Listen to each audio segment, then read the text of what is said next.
And Noah It's was... busy good. Busy's good, Yeah. aye. But if you Noah had a big weekend. He had a big day yesterday, and Wheelie was there as well, and Claire, and honorary guards were there. It was nice to meet all of them and different families, and all the Garda Síochána was great. There's some lovely pictures on Lee's Facebook, isn't it? Yeah, and Garda Check it out. Síochána, Donegal as well, their Facebook page, but it was just nice. Yeah. You know, we were always meaning to trying to get there, but yesterday was the perfect time, and, you know, it was nice that people came out as well. It was lovely. Brilliant. I felt nice. slightly uncomfortable us being nice to each other, but, you know, it was just a nice And weekend. we had a lovely big cake as well. Oh, lovely.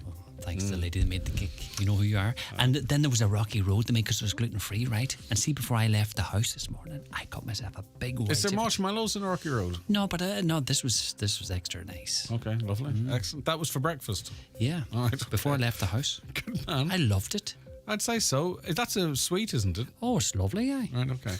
No wonder you're so buzzy, particularly this morning. All right, Lee, chat to you Cheers. tomorrow. It is 9:09. Let's get a news update, and it's over to Michaela Clark. Thanks, Greg. Good morning. As clean-up operations continue in East Donegal following flash floods at the weekend, Donegal County Council is being urged to take a more proactive approach to reoccurring flooding in the area. Rafo and Castlefin were severely impacted by heavy rain on Saturday, with Convoy and Killygordon also affected. Councillor Patrick McGowan says while major flood relief schemes are in the works, regular maintenance should not be ignored. He says there needs to be more joined-up thinking. We need to work together, the community, the farmers and the council. We need to apply for money, and we also need to use our local money maybe a bit more wisely in the way we put on drains and storm drains, and sometimes there's drains where there's no water. There's a lot to be done here, and a lot of heads need to be banged together, in my opinion. Well, Donegal County Council has sought support from national government for residents and businesses affected by the flooding. The local authority has confirmed that it has notified the National Directorate for Fire and Emergency Management of the flooding in relation to potential assistance from the Departments of Social Protection and Enterprise Trade and Employment. Cahirlock of Donegal County Council, Councillor Martin Harley, hopes support for those impacted will be forthcoming. I visited both Rafo and Castlefin yesterday evening and talked with some residents and some of the business people that were affected by it, and pointing out to them that hopefully we'll be back with something to them this evening. It probably happened so quick, no matter how quick services get there, it will be very hard to save some of the businesses because it happened very suddenly. The Department of Foreign Affairs is urging people not to travel to parts of Greece affected by wildfires. Thousands have been evacuated to safety from the islands of Rhodes and Corfu. The Irish Travel Agents Association says most Irish tourists currently in Rhodes are staying in northern resorts which are largely unaffected. There's urgent calls for safety measures to be installed on a Letterkenny road used regularly by children due to cars travelling at a phenomenal speed on it. Donegal County Council has agreed to carry out an assessment of the Rann Road. Councillor Jerry McMonigal says parents have raised concerns over an increase in traffic on the route. I've been contacted by a number of parents in the area who have children who are friends with children across the way from another estate, and they're crossing this busy road. As we know, the Rann Road's become very busy in recent times because of the traffic congestion in the towns. Finally, for weather, cloudy this morning but staying largely dry. A few isolated showers will develop later this morning or afternoon in a fresh northerly breeze. Highest temperatures of 14 to 16 degrees. That's all from Highland Radio News for now. We'll be back with news again at 10 o'clock. Until then, good morning.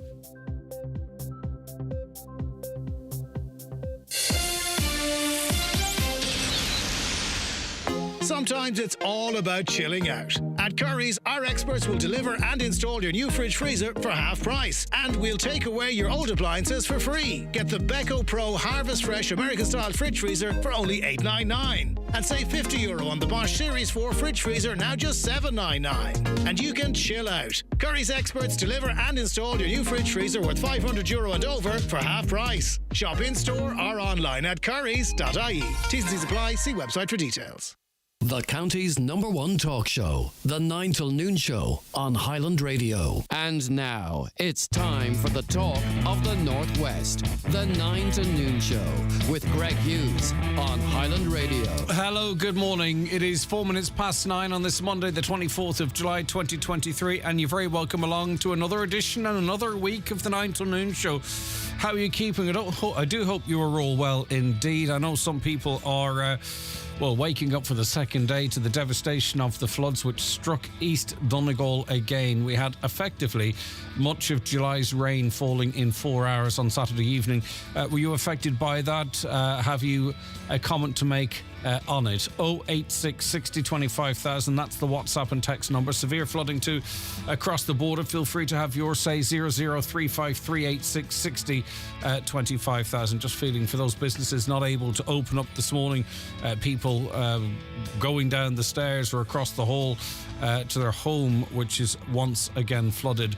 If you want to share your story, as I say, feel free to give us a call too on 074 91 25,000, 074 91 25,000. As I say, just a torrential downpour, which for the most part was forecast. It's not like it came completely out of the blue. We have been hit in the past whereby there was no indication that we were going to get prolonged period of rain, but we did know. Now, I'm not in the know to say, well, watch out, everyone, this could create flooding. I presume we have professionals that would have that information if it were relevant, but we'll try to get to the bottom of that as well. As I say, you can email the programme as well, which I haven't said, comments at highlandradio.com. Later on in the programme as well, our Monday focus is on the issue of smart meters. The rollout is happening. So maybe you have questions as it relates to them. I mean, obviously we can cover, if you don't want them, what do you do? Or it's going to be slightly more difficult to get an answer to a question as to you didn't want one and one was fitted. But certainly in terms of how they operate, your concerns in terms of, the cost, anything to do with smart meters. We just thought maybe it's time to have a refresher Q&A on that. So if you've got any Qs, hopefully we'll have the As. Get in touch with us on the same numbers. We'll try and get those questions answered for you. Brendan Devaney will join us, of course, as he always does on a Monday. We'll run through the weekend's sporting action, the GE action, of course. That's the focus. Did you enjoy the hurling game yesterday? What a second half performance that was. It really was just otherworldly. It's like, I was going to say, what's the opposite to subhuman? Superhuman. Just really, really quite remarkable display. But anyway, there's that, and then there's local action too, which we'll reflect on. So that's all coming up, and plenty more. Besides, we'll have news on a very important Defective Concrete block meeting, which is taking place tonight as well. Right, the Donegal news this morning. As heavy rain battered down across the county on Saturday evening, many homes and businesses had or held their breath and braced for what they feared was history repeating itself. Castlefin, Raphoe and the surrounding area yet again felt the brunt of the unforgiving showers. In Raphoe alone, it was reported that close to 80 millimetres of rain fell on Saturday night, which equates to a typical month's worth of rainfall. Coyle Centre, where one of the many businesses in the town affected by the flash flooding, they shared how it was frustrating and shocking for history to repeat itself and to see what Raphoe is still not able to defend itself against floods. The Frams report, isn't it? The Frams report finished in 2017. That's 6 years ago. I'm not sure if any element of that has been implemented in the area. If it has, it hasn't really worked very well. But we knew this is an area of the county that's vulnerable to flooding. As I say, that report highlighted it, and I presume some suggestions as to how it would be addressed. They referenced quite rightly the amount of rainfall. I think it was 62 millimetres that fell between 4 and 8 on Saturday. And the average rainfall for July, you'd expect, is around about 90. Really quite remarkable. The Derry news this morning. Mayor's office overspends 2 years in a row. The Mayor's office of Derry City and Strabane District Council has overspent its allocated annual budget for the second year in a row, Derry News can reveal. The budget is set at £91,200 per year, the highest amount out of the 11 councils across the north. The overspend was made public at a meeting of the council's Governance and Strategic Planning Committee in June. It was outlined in a document titled Derry City and Strabane District Council Year-End 31st March 2023 Financial Outrun Summary. More details in the paper today. The Irish Times this morning, different extreme of weather. Almost 19,000 people have been helped to safety from wildfires in the Greek island of Rhodes as part of Greece's largest emergency evacuation. The Department of Foreign Affairs has warned against travelling to areas in Greece after affected by wildfires. Yesterday evening, there were reports of a further fire in Corfu, with authorities also ordering the evacuation of 5 small settlements there. Tourists are now scrambling to get out of Rhodes, with some still in their swimsuits, sheltered in schools and hotel conference spaces, and airlines struggling to organise enough return flights. Special measures are being put in place for those who left identification documents behind when fleeing to safety, but who now want to travel home. Maybe you or someone close to you was affected by that. We'd also be very keen to speak to you, of course. 086 60 25,000 is the WhatsApp number. Interesting development in the world of mortgages. This is in the Irish Independent. Credit unions are planning to capture a huge swathe of the mortgage market with a low-cost, no gimmicks national mortgage brand, which has been a long time coming. I would have thought this is something they could have done a long time ago. Well, the member-owned lenders are looking at setting up a centralised mortgage company with the aim of getting to a point of issuing 1 in 10 of all mortgages in the market.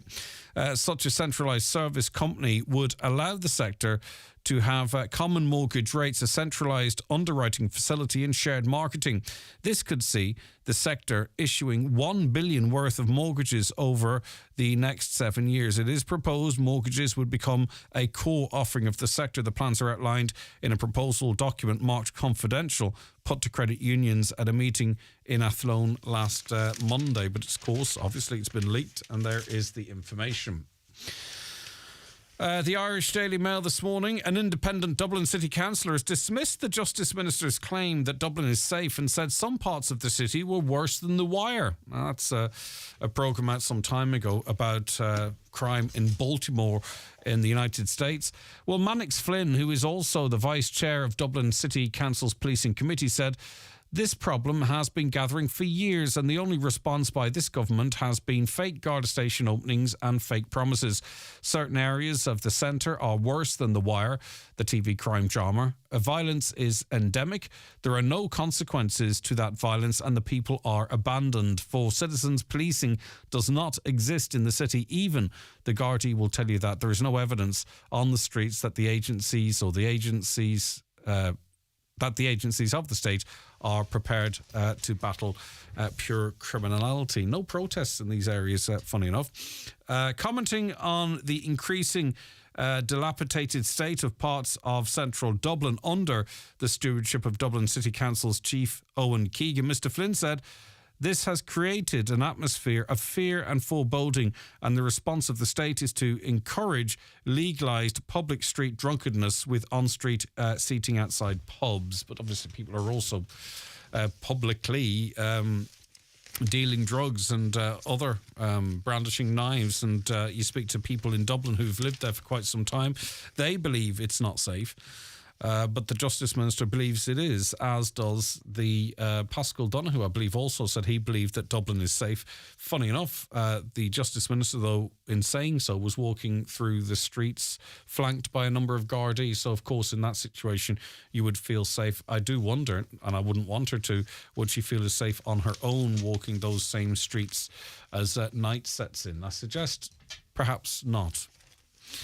On to the Irish Daily Star now, and the HSE was miles off the targets it set for emergency departments covering the length of time patients spent in A&E, the number on trolleys, delays in treating over 75s and slow handover of patients from ambulances.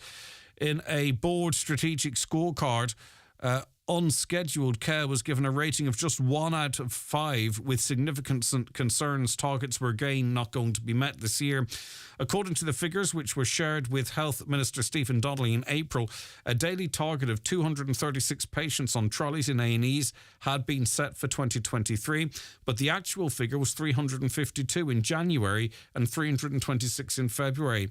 Another target of having 97% of patients gone from the ED within 24 hours was also missed, the records show. Instead, in January, 53% of patients, sorry, that's very hard to read that because it's 5.3% of patients were at least a day in A&E, while in February that number had fallen only slightly to 5% of patients. And again, I know some people listening, I know some people personally, they are those that those targets were missed for.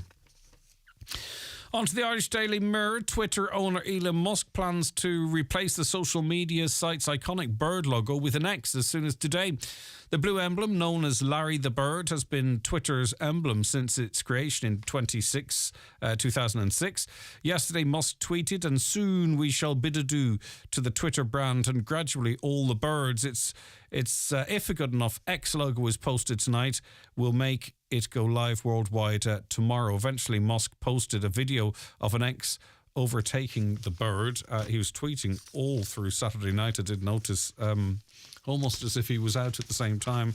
It'll be interesting to see if he follows through with all of the stuff that he was saying. It's not much interest to anyone unless you use Twitter, though, I'd imagine. And on to the Sun finally. RTE's two stations could be split like the BBC and Channel 4 with ads on one and not the other, says the Senator.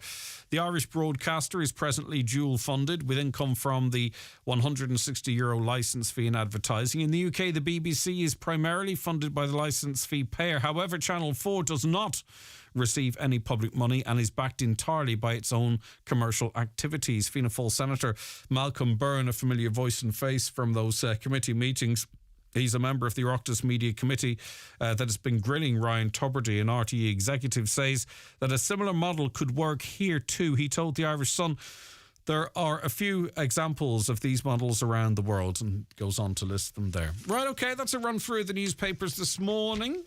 Just a reminder for you before we take a quick break, 086 60 25,000. That's a WhatsApp and text number, or give us a call on 074 91 25,000.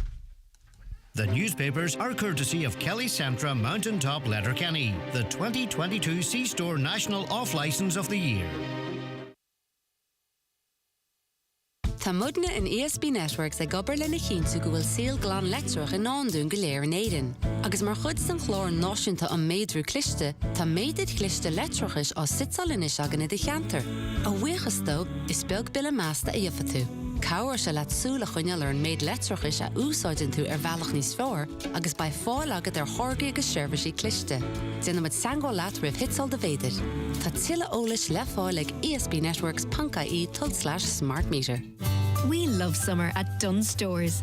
Save in the aisle when you mix and match any two for €4 across tasty sandwich fillers, deli meats and salads, including picnic favourites like classic falafel and fruity couscous. And take things up a level with a range of sauces, dressings and chutneys from just €1.50. Then save again at the till with our 5 off 25 grocery vouchers. Dunnes Stores, always better value. Terms and conditions apply. Voucher can be used on next in-store grocery shop of €25 or more. McElhenny's summer sale has just gotten bigger and better. Don't miss out on amazing offers with up to 50% now off fashion, kids, home, jewellery and cosmetics. Shop our summer sale in-store at McElhenny's Department Store Ballybuffet or online at mcelhennys.com. Highland Radio time checks with Expressway. Travel Route 32 from Letterkenny to Dublin when you book online and travel for less. Expressway, bringing you the time at... OK, the time is 18 minutes past 9. Now, as I mentioned earlier on, it was a horrendous weekend, particularly Saturday for many people living in the Raphoe, Castlefin and surrounds, as heavy rain fell on Saturday, causing extensive flooding. Roads looked like rivers, quite literally.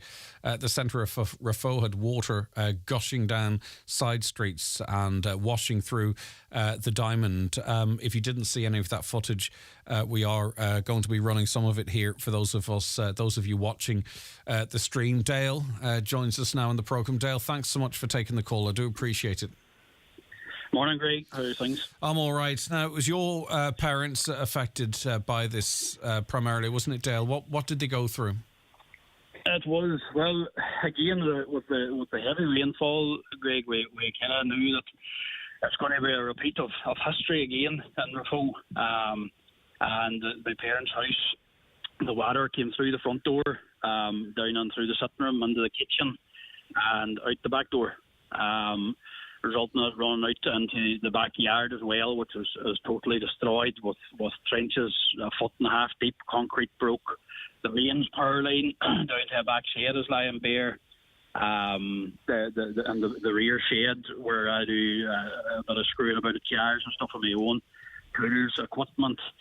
You have welders, diagnostic equipment, and a car itself was actually flooded and the damage as well, and the whole flooding. This is not like we didn't know this could happen. If there was extensive rainfall, I mean, we knew this was a potential issue, particularly in Rafo. Yeah, Greg, this is happening. I'm 36 years of age, and this has been happening in Rafo before I was born. And nothing has been done by any of the local authorities, councils, nothing. They've sent out this Rafo relief surveying thing that I was sort of looking into meetings and all. I was at watching stuff, doing all that kind of stuff, and nothing has came off it. I mean, even the emergency response who came, and I have to say they came, and the council came. There's piles, people, local community, everybody came together. But again, we didn't even have simple things like sandbags. They all came. And when they came was when the water was going down. Our exact repeat of the last time that the flooding happened here in Rafo. The exact same. Speaking to a few councillors that came round and again spoke, we'll try and see why this happened. And we all know why it's happened. I mean, the drainage system and all the new houses, all the new developments, like other towns that has been made, and the drainage system cannot capable of holding water. I mean, if you're running 2-foot drainage pipes and a 3-foot round pipe and you're running 60 of them in there, common sense, it doesn't take you to go to college or an engineering degree to tell you that it's not going to work. As you say, you've seen this many times before, Dale. How would this rank in terms of severity and damage compared to what you've seen before? The biggest problem here in this time, Greg, was the last time I got flooded, the same damage, a massive flood of water came. The last time, I think, might have been a couple of inches higher, hitting the front of the house. But this time, it was for the length of time that it was there. There are thousands of tons of water coming down a chute, is more or less coming in, hitting the house, running down. It's just busting. I mean, roads and everything up Montgomery. I mean, there's families here, and they're walking about today and yesterday. Just they're not knowing what they're going to be. I mean, the cost of living at the minute between groceries and bills, and now they've got wooden floors, kitchen units, skirting boards. I mean, go out and buy them today and see what kind of bill they're going to have on top of that. I mean, the people think that the flooding and the water damage and everything is bad enough. But, the mental strain that this is going to put on families, on relationships, on just the cost of living. I mean, there's somebody has to have some responsibility for something. I mean, last year, but the last time this happened, we had councillors around here promising, right, we're going to set up emergency place that we can have sandbags sitting that local authorities and volunteers can get in, fill all the sandbags and put them out.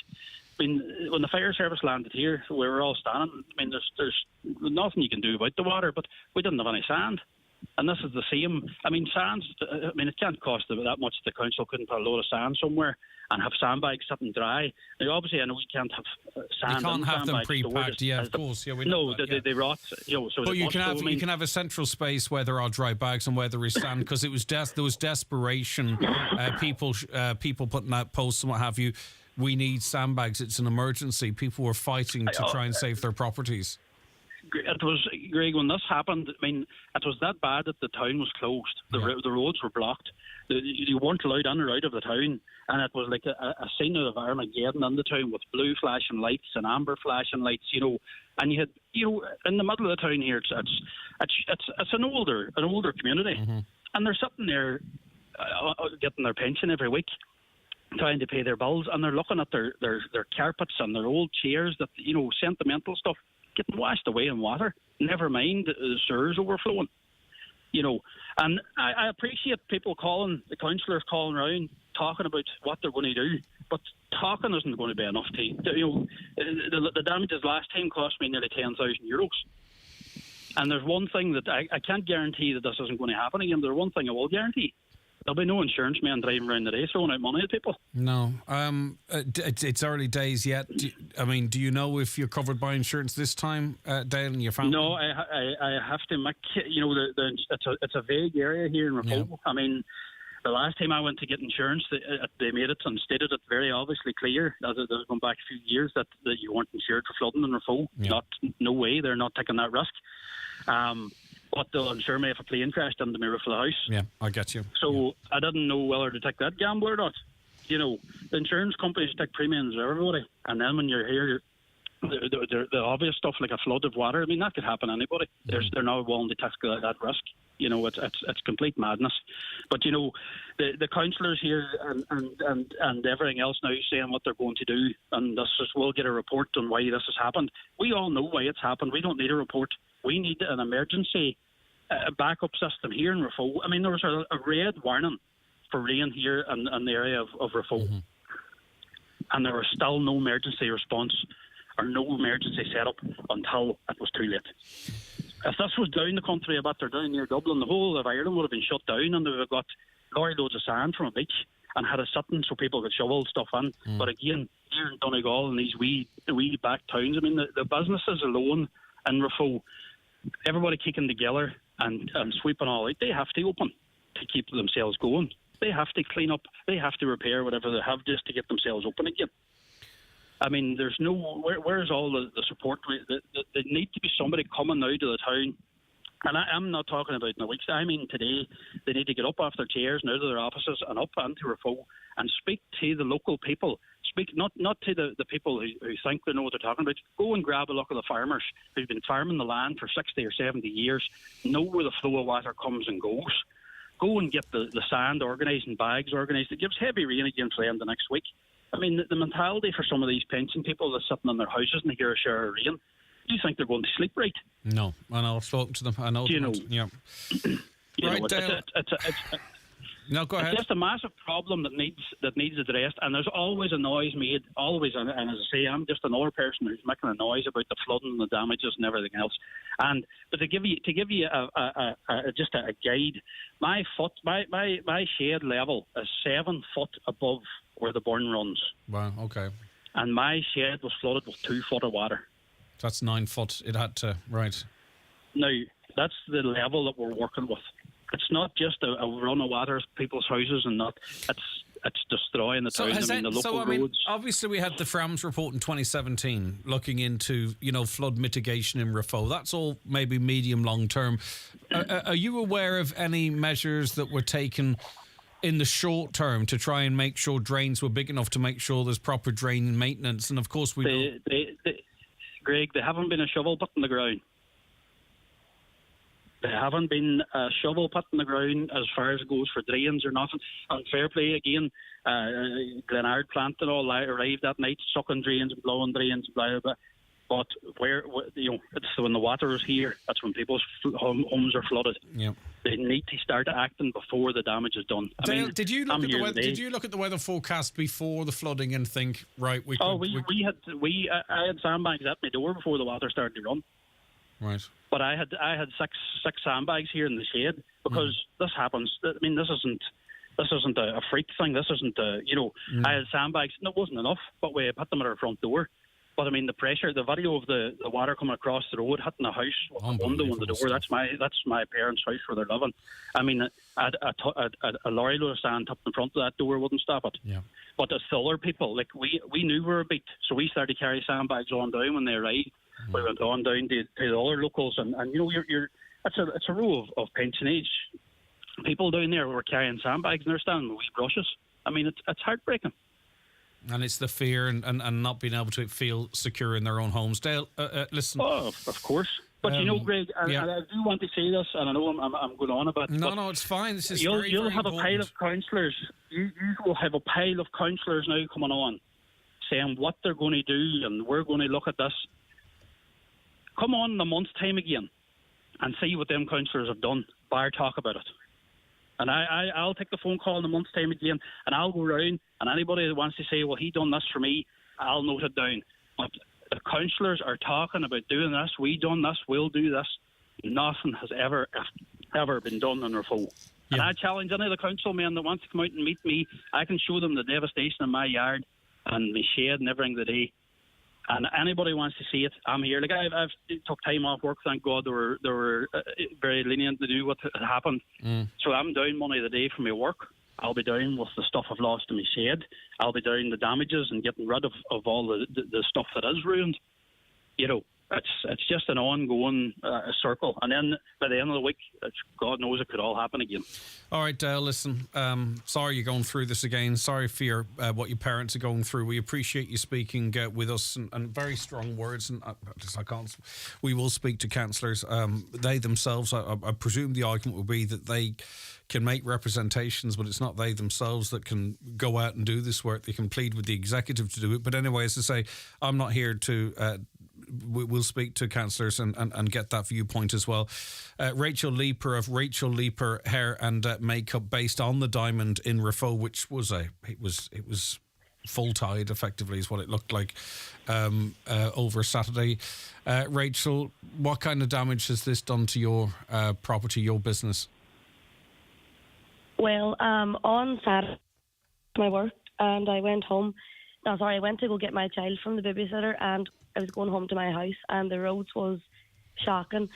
So I kind of thought, oh dear, the house that I'm living in is my grandfather's house. I thought, oh dear, this will be a disaster, because it always floods sometimes, but never like this.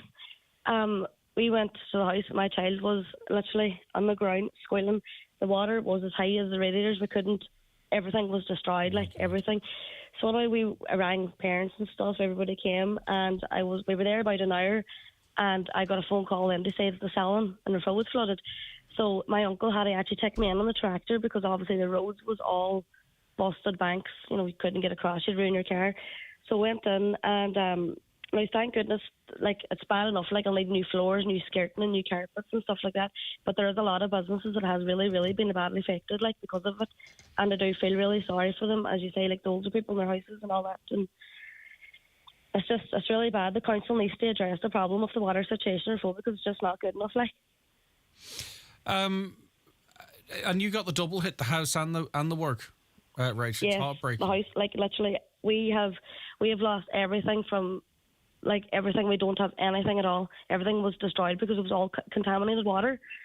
So that's a really bad blow. And, like, we're literally sitting here in my auntie's house in a blow-up bed on the floor. Oh my word, so Rachel! How do you rebuild? How do you rebuild from this? You've got the cost of. Oh, I don't actually know, because, like, for money wise too, is, you know, the price of everything at the minute, and it's just I don't know where you'd go.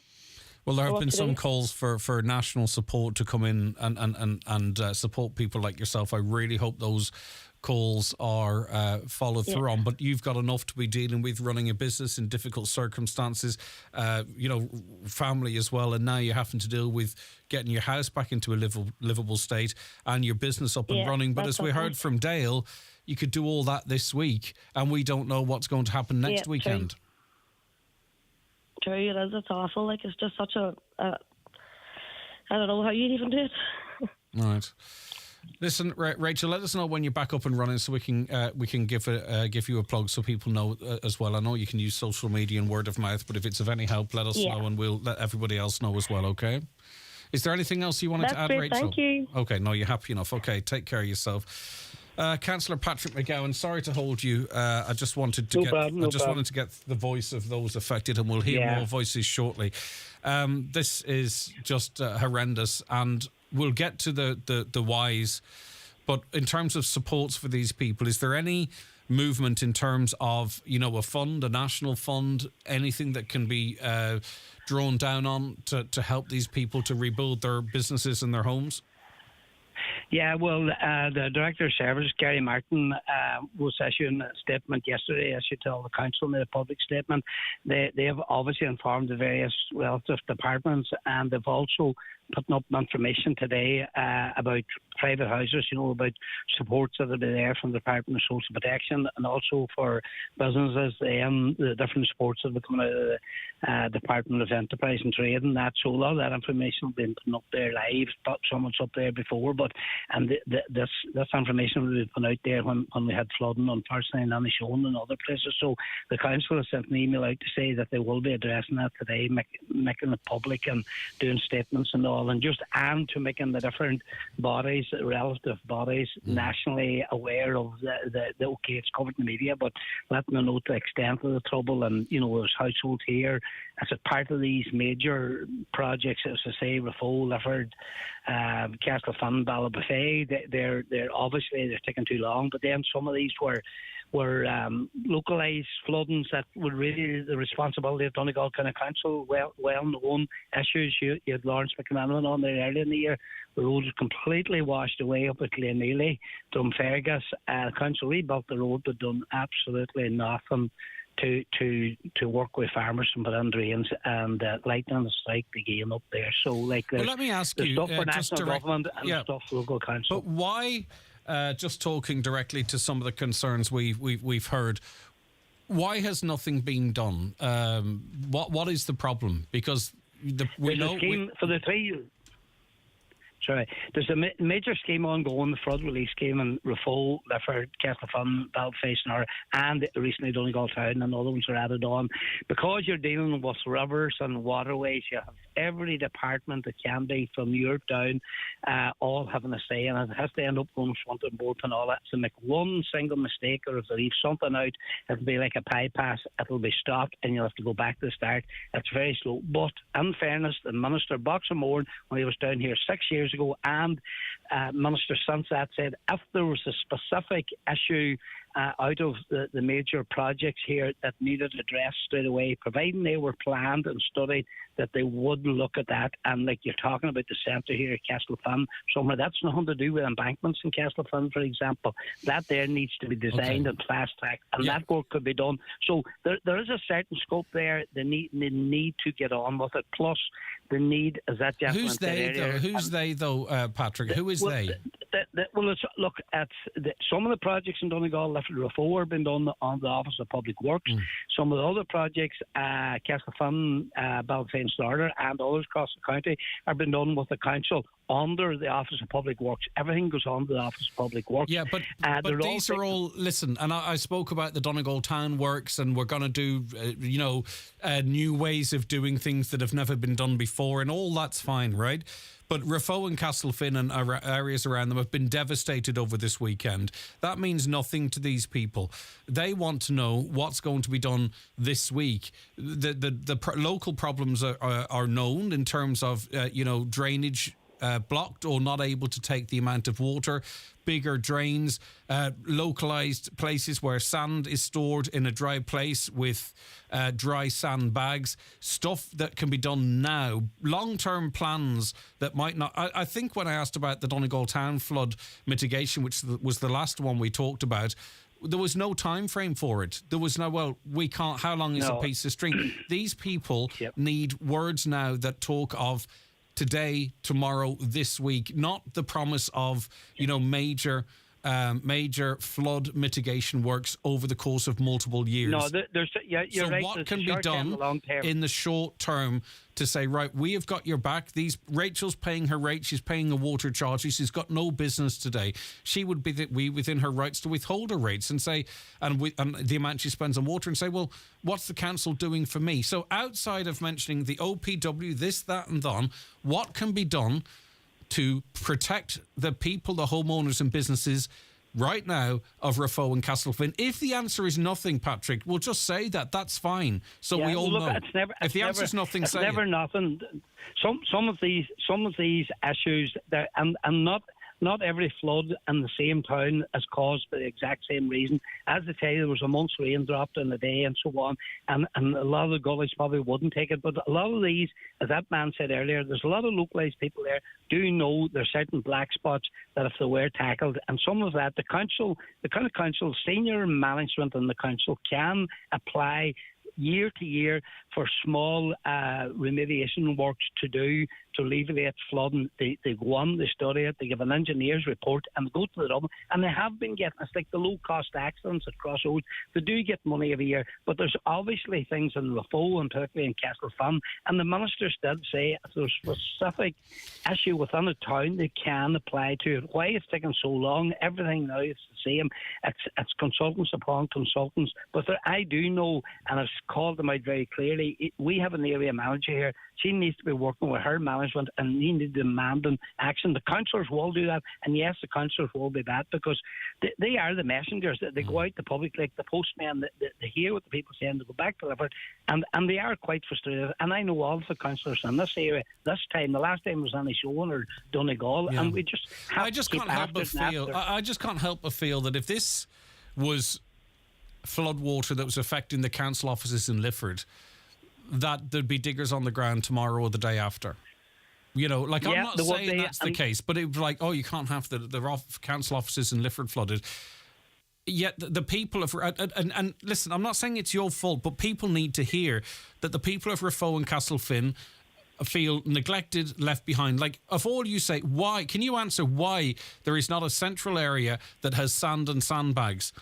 We know this is going to happen, whereby they don't have to go on Facebook. Please, we're desperate. Anyone, can you deliver sandbags to Castlefin? Yeah. Why do we not have those types of facilities in these areas? At the least, that's the one thing we could do that doesn't require any ministerial sign-off. So why don't we do things like that?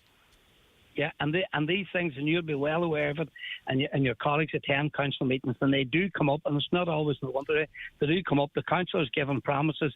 We have these standby pumps, which is a big issue for some areas, and Lifford, and sandbags. But again, it's like the salt. And in the winter time, the stuff is moved away. Somebody takes away, it's not replaced in that. And there just seems to be a lack of emergency. But it's down to each area manager to manage. That's where they're there. And they don't have to be an engineer. I know a lot of our local council workers on the ground and firemen and local engineers are very frustrated that they're not getting it. And I'm calling it out here, and I've said it. You know, they're not planning for the short-term stuff that them people are talking about this morning. There's not a lot of people can do about some of this major stuff. It's going to take time to plan, but you are 100% correct. This was not well tackled. It was last minute. People rang the fire brigade themselves. Councillors were ringing all emergency and numbers, texting and doing that, and then the sandbags. But it's only for the community themselves that have been a lot more damage. I mean, like, the community as I say, done a lot more than the council, unfortunately. I hold people in a lot of respect, but you know, like, I also in terms of communicating what was going on. You know, me and I presume others were trying their best to get information out there on Saturday, to try and inform the public of what roads were open, what roads were closed. Where was that information coming from the local authority? Like, it shouldn't be down to each like me. It was coming from the public. It was coming from the public. It was coming to councillors and from councillors back to staff. Staff were contacting us. We were trying to put it up on social media. We were contacting senior management, the council, and we were using the same emergency numbers that were blocked out. But no, it's just simply it's been another test, and it's failed. Simply, you have to call a spade a spade. The council has failed again, not to be able to react quick enough, and some of these issues could have been sorted without having to wait on these major schemes. That I would be hands up there. That is a criticism the council has to take, and they need to do a lot more. Yeah, well, we need to see action and plans and what can be done. Anything, even if it doesn't work, to be seen, to be trying to... I mean, I think there was drains were being dug on Saturday night to try and divert water. I've seen Councillor Frank McBurty sent in a release.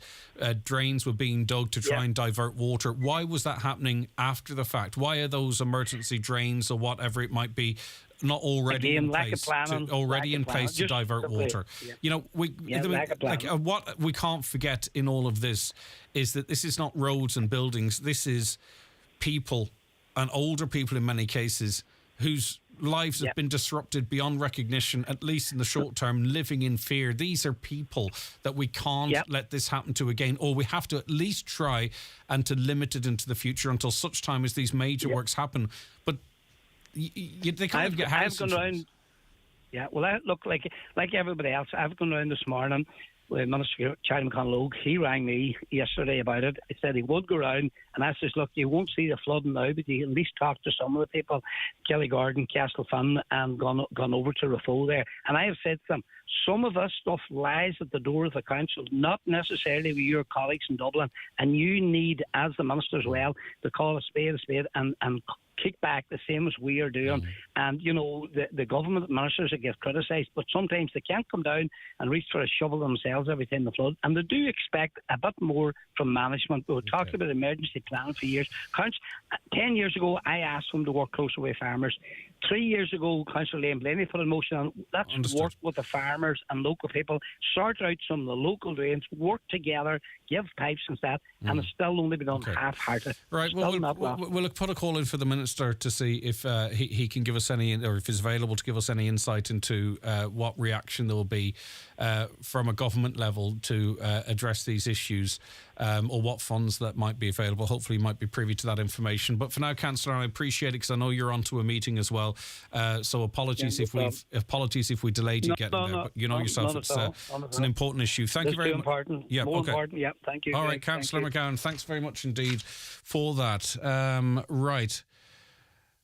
We have to take a very quick break. Please, Louise, and also Kieran, please hold for a moment. We'll be back very shortly. Watch the show live now on YouTube, Facebook, and at highlandradio.com. An apple a day keeps the doctor away. Yes, but a Joy apple keeps the sadness away. Crunchy, juicy with a hint of acidity. Get some Joya in your favourite store. Eat Joya, taste the joy. And with the Joya contest, you can win an electric car. Cupra for mentor. 2 words causing quite a stir. Because this car stops you in your tracks, even when it's standing still. But that's what it was designed to do. Make a stunning first impression. And what's more, with the offers now available in July, there are 0 reasons not to choose the Cupra for mentor. Visit Connolly's Cupra, Sligo. See our incredible offers at cupraofficial.ie. This summer, visit Belfast. Discover a jam-packed calendar of events and experiences for an adventure as unique as this city. Enjoy concerts, culture and lively debates at Féile and Fubble, Ireland's biggest community arts festival. Make room for a food tour in the iconic Cathedral Quarter, or why not take in a Turner Prize winner at the Ulster Museum? In Belfast, there's always something new, and it's all up to you. So what are you waiting for? Plan your getaway today at visitbelfast.com. Want to live a more sustainable lifestyle, but not too sure how to start? Join me, Donna Marie Doherty, every Tuesday at 12:30 for It's Ours to Protect to learn all the tips and tricks. Ours to Protect is funded by Commission Limon with a television licence fee and is a partnership between Highland Radio and the Independent Broadcasters of Ireland. Check out oursprotect.ie for more info. Best staycation ever. 4 best mates, 60 minutes from home. 10 thrilling zip lines. 8 breathtaking views. 4 coffees to catch a breath. 1,000 metres into a wondrous cave. 3 echo. 1 incredible day. Plan your best staycation ever at discoverireland.ie and experience the feeling of a holiday all in one day. Brought to you by Fáilte Ireland. Summer reductions on your favourite brands at Brian McCormick Sports, Brooks and Asics with 20% off. Check in-store and online. Brooks Glycerine and Adrenaline 22 GTS save 20%. Asics Keanu 29, Asics GT 2011 save 20%. Get ready for the summer and save 20% off your favourite kids' Asics trainers. Look the part, play the part. In-store and online. Click and collect on bmcsports.ie. Okay, we're continuing our coverage of the devastating floods which struck Raphoe, Castlefin and surrounds. Louise O'Loughlin. Louise, sorry for holding you so long. I do appreciate your time this morning. No, you're fine. Right, your house was flooded on Saturday evening. Unfortunately, this is a regular occurrence for you in that property. How bad was it? Absolutely devastating, to be honest. You know, I'm only dealing with the aftermath now today because I was gone from my 40th, so I was actually out of the house when it happened. Happy birthday, yeah? Yeah, and I come back to it. I could have cried coming on the door, like everything's destroyed. It's the contaminated water. Like, me and the kids couldn't even stay here. Like, we had to stay in my friend's house. We probably won't be able to stay tonight either. That's so bad. I've lost my washing machine, my tongue dryer, all the floors have to be lifted. It's backed up to my house where it's situated. It's right beside the burden. It busts. and floods the town. Like, only last February, like, I was listening to Councillor McGowan saying about the council trying their best. Only last year, February of last year, they were up and digging, but sure, it didn't solve anything. It actually made things worse.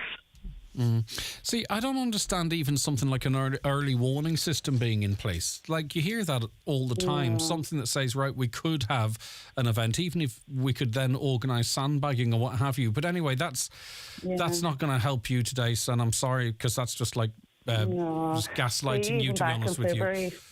Yeah, in February last year, like, I had to contact the council and ask for sandbags. They didn't appear. It's like nobody came at all with sandbags. This is your fourth time being flooded. How bad is this compared to the previous times? This is the worst now. I have to say, this is the worst now.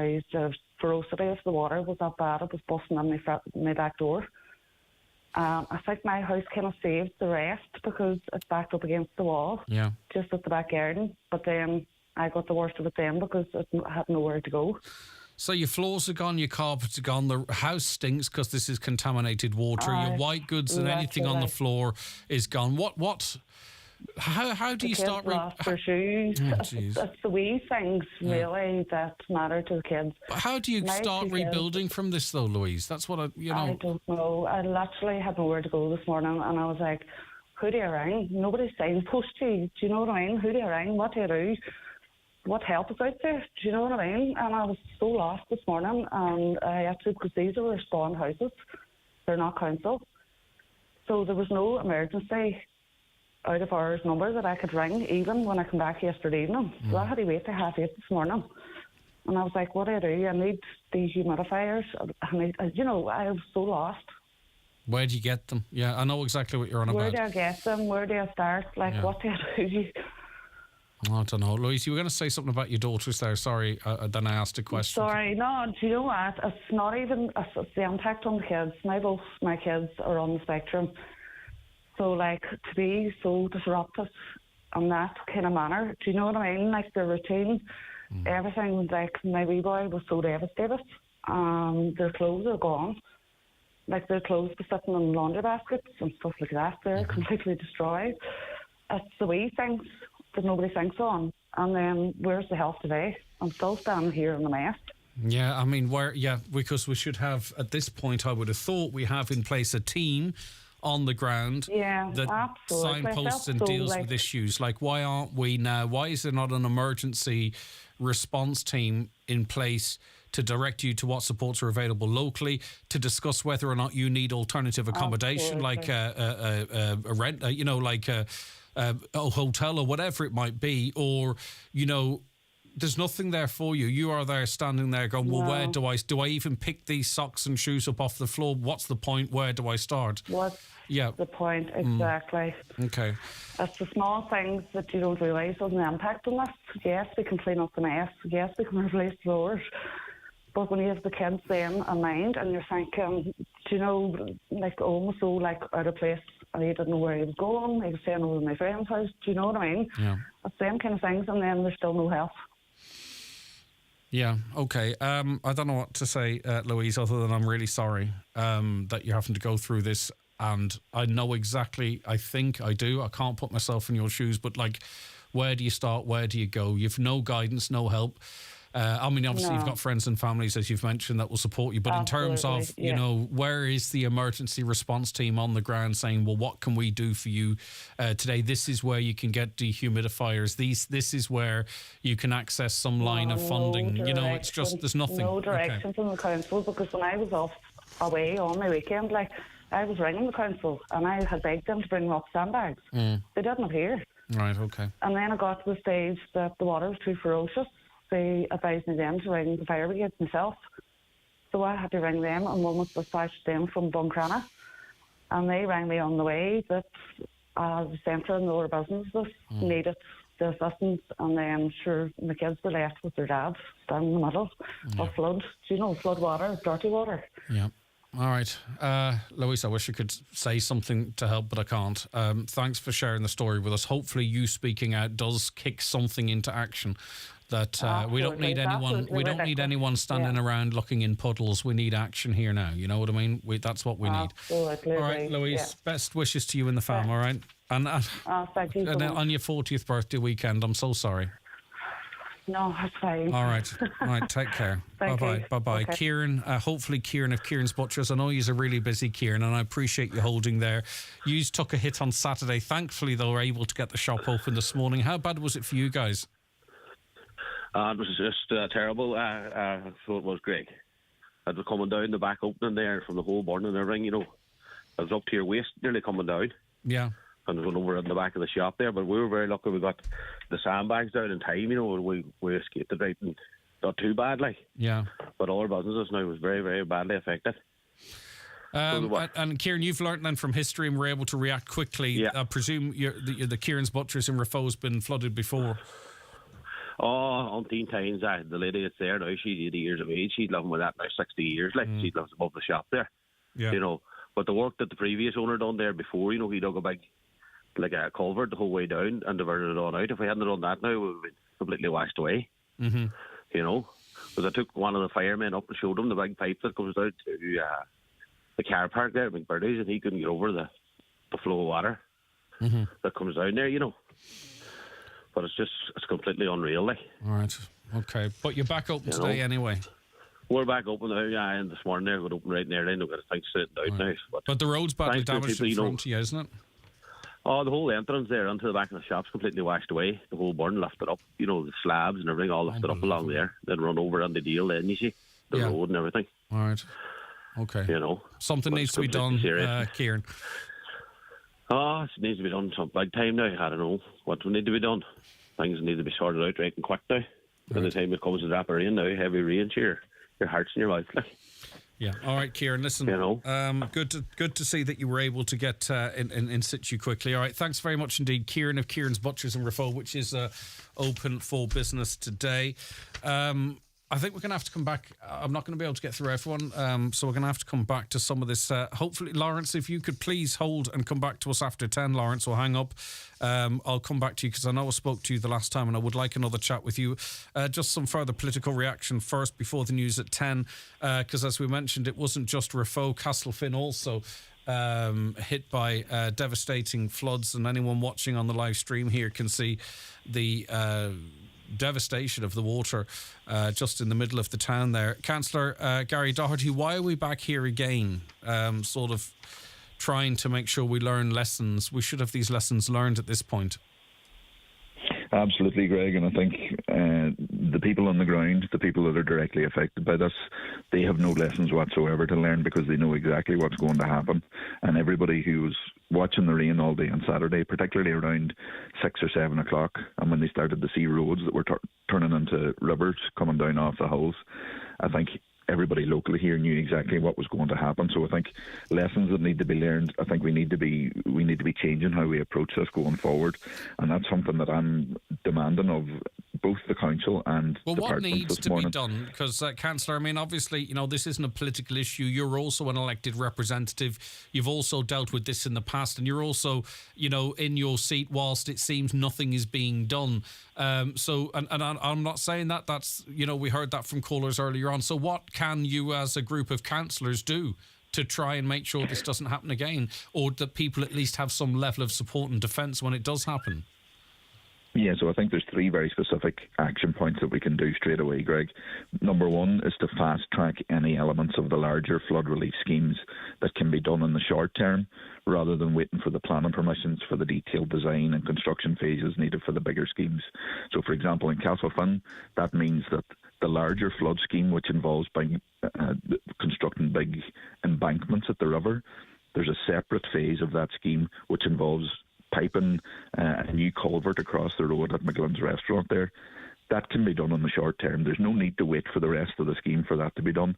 And I'm asking both the council and the department to fast track that, which would solve that one problem. Secondly, we need to have a stock of sand and sandbags ready to use and to be ready there at various locations throughout the MD. Why did you and your fellow councillors not make sure that that bank of sand and dry bags was not already in the areas where we know there's going to be flooding? Like, why are you making that call today? But why wasn't it done after the last flooding event? That call was made before, Greg. Absolutely. And why was it not there on Saturday night? Only the council can answer that, and we're going to a meeting at 11 o'clock, and I intend to find out the answer to that, because it's simply not good enough. Both myself and the other councillors that represent us, MD, we're an area that is repeatedly affected by flooding. We have asked these questions, and we had asked that these supplies would be put in place. Now, when people then, even council staff, went on Saturday night to get the bags, they found that there weren't enough, and that whatever was there was already out. So that's not good enough. All right, okay. So now there needs to be a stockpile in each town, rather than sending people to Lifford or Ballybofey. We need a stockpile here now in Castlefin. They need a stockpile in Rafo. We need a stockpile in Lifford. And just finally, Greg, briefly, please, we need the departments now to come in with financial support for these people, because there are businesses and homes, some of whom are not insured for flooding because they've already been flooded before. Right, they need financial assistance. And we're going to follow that up after 10. Thank you very much indeed for that, Councillor Gary Doherty. Okay, the news is going to be just 2 minutes late. As you can imagine, things run over given the importance of the story we're covering this morning. So back after the news and obituary notices. The new Volkswagen ID Buzz. Fully electric, fully connected, full of new ideas. An icon of a new era. The all-electric ID Buzz combines comfort, sustainable mobility and fun wherever you take it. Available now with 0% PCP finance from just $259 per month for July 2023 registration only. Book a test drive today with Connolly's Volkswagen Letterkenny or see connolly's.ie. Terms and conditions apply. Finance provided by way of hire purchase agreement from Volkswagen Financial Services Ireland and is subject to lending criteria. Volkswagen Financial Services Ireland Limited is regulated by the Central Bank of Ireland. Visit connolly's.ie for further information. McCullough Jewellers in Letterkenny are synonymous with fine jewellery, quality watches and giftware. With stores at Main Street, Letterkenny and the Letterkenny Shopping Centre or online at ormccullough.com. You can choose from their quality product range in a relaxed atmosphere, and their sales staff will be happy to help you make the right choice whatever the occasion. McCullough Jewellers, making moments magical for generations. Do you want the very best for your pet? At Gary's Pet World Letterkenny, we offer fantastic value on all your pet foods, accessories, grooming and pet care products. We cater for cats, dogs, rabbits, birds and fish, and open 7 days per week at Letterkenny Retail Park. Or you can browse and buy 24/7 at petworld.ie and we will deliver to your home. Treat your pet with a visit to Gary's Pet World. It's what they deserve. The 8th annual Letterkenny Busking Festival is on Saturday the 29th of July, with musicians and singers performing all along the main street from 1:30 to 3. It's an afternoon of great street entertainment. That's the Letterkenny Busking Festival on Saturday the 29th of July. Come along and join in the fun. See Letterkenny Busking Festival on Facebook for more details. Live, on air, online and on the Highland Radio app. This is Highland Radio News. Good morning, I'm Michaela Clark with the news at 10 o'clock. Residents and businesses in East Donegal are continuing clean-ups today after much devastation was caused by flash flooding in the area on Saturday. Heavy rain resulted in flooding in Rafo, Castlefin, Killygordon and Convoy. The ground floor of Dale's parents' home in Rafo was destroyed. He told the 9 till noon show this morning that despite promises being made after the town was last flooded, the response from authorities remains gravely inadequate. The mental strain that this is going to put on families, on relationships, on just the cost of living. I mean, there's somebody has to have some responsibility for something. I mean, the last time this happened, we had councillors around here promising, right, we're going to set up an emergency place that we can have sandbags sitting that local authorities and volunteers can get in, fill all the sandbags and put them out. I mean, when the fire service landed here, we were all standing. I mean, there's nothing you can do about the water, but we didn't have any sand. Well, a Rafo councillor says those living in the town continue to live under the threat of flooding each year. A flood relief scheme for Rafo has been commissioned, but works have yet to commence. Councillor Frank McBarty says the current drainage system in the town simply can't sustain such heavy rainfall. When these flash floods comes from the back of the hills of Rafo, the water comes down to such a force into the town that there's nowhere to store this water to allow the drainage network to drain away gradually, which would dramatically reduce the threat of flooding within the town itself. And until they do that, this problem will always be there every summer, in particular when you get the heavy rains like such as we had on Saturday night. Well, Donegal County Council has sought support from national government for the residents and businesses affected. The local authority has confirmed that it has notified the National Directorate for Fire and Emergency Management of the flooding in relation to potential assistance from the Department of Social Protection and Enterprise Trade and Employment.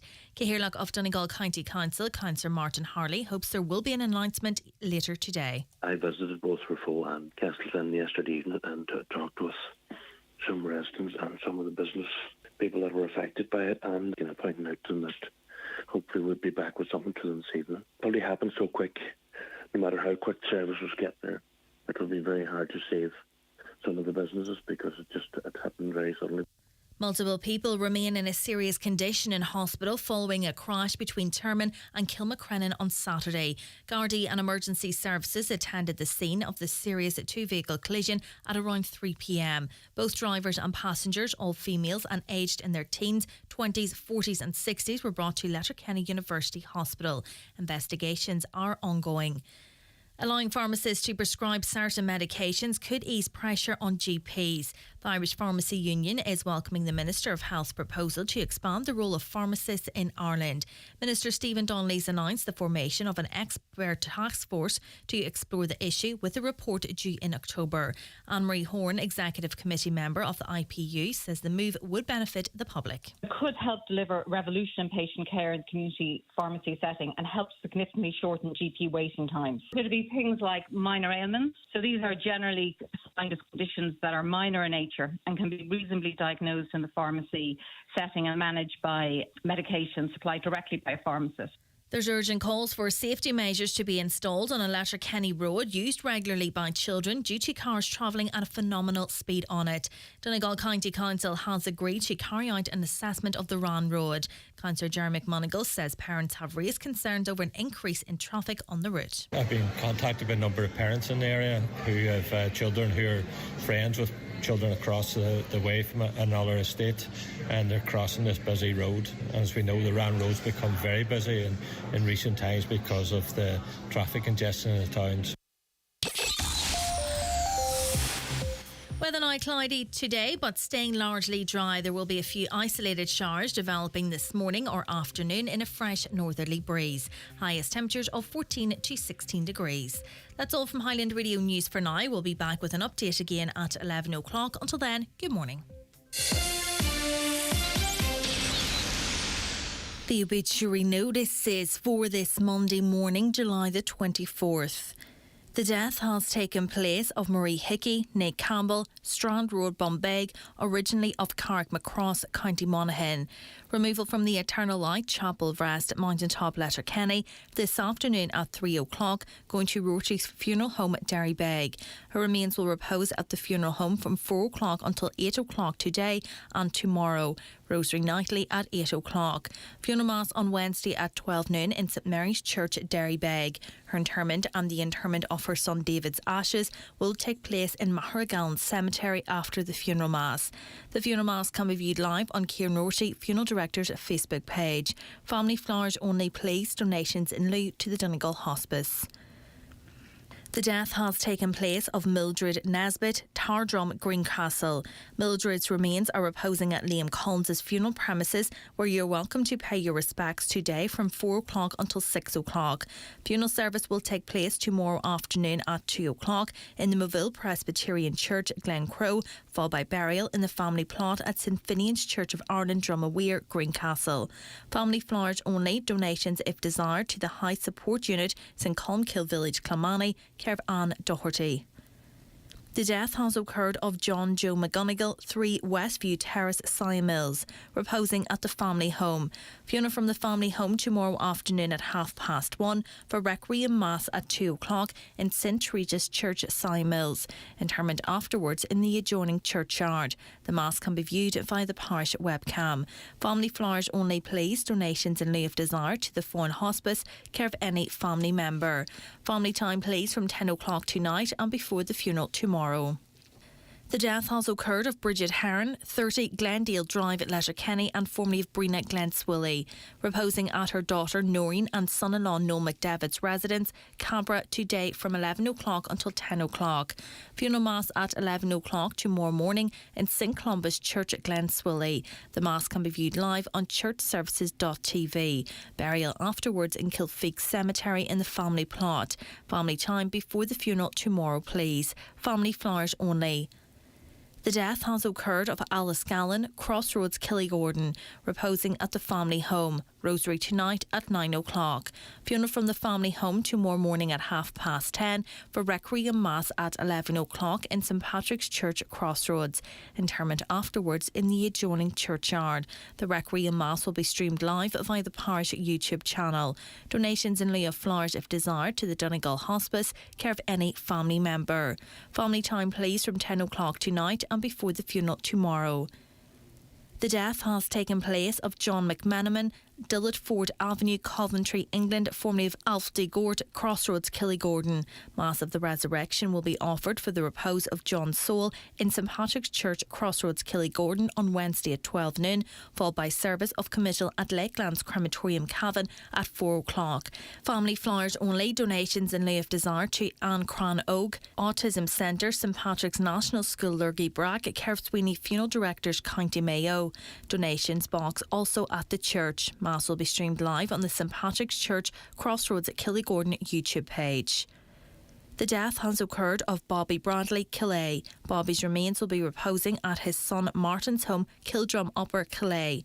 Funeral from there this morning at 10:20, going to the Church of the Immaculate Conception, Killay, for Requiem Mass at 11 o'clock, followed by interment in Newton Cunningham Cemetery. And the death has occurred of Sinead O'Kane, 22 Main Street, Drumquin, reposing at the family home, 22 Main Street, Drumquin. Funeral from the family home this afternoon at 1:30 for Requiem Mass at 2 o'clock in St Patrick's Church, Langford, Drumquin. Interment afterwards in the adjoining churchyard. Family flowers only, please. Donations in lieu of desire to Macmillan Cancer Care, care of Jarlath O'Kane, 22 Main Street, Drumquin, or Oma Auction Mart. Family time, please, before the funeral today. For more details, including any family health guidelines for wakes and funerals, please go to highlandradio.com.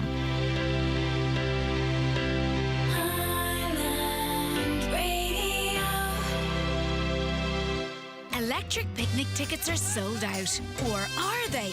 Every week in Aldi, be in with a chance to win your weekly shop and electric picnic tickets. Just spend €25 or more in Aldi. Take a photo of your receipt and upload it to aldi.ie/electric picnic. Imagine one moment you're strolling through Aldi, the next you're singing your heart out. So pitch up in Aldi to win big. Aldi, every day amazing. 18 plus only. Ends August 20th. Excludes alcohol. Prices and full T's and C's at aldi.ie/electric picnic. All right, later on in the show, we'll be answering any questions you might have as it relates to smart meters. Many have been rolled out now, but maybe you still harbour some concerns or want a better understanding of what it means. What's the advantage? What's the disadvantage? So we have someone on a little later on who, in fairness now, is a supporter of them, but we'll still try and get your questions answered as best as we can. Tilty here on the camera. Right, okay, we were onto the council and they say the council has been in contact with the National Directorate for Fire and Emergency Management today, advising of the flooding incidents in the Rafo Castlefin convoy in Killygordon area last night. I would appreciate if you could cover this piece. Okay, we did.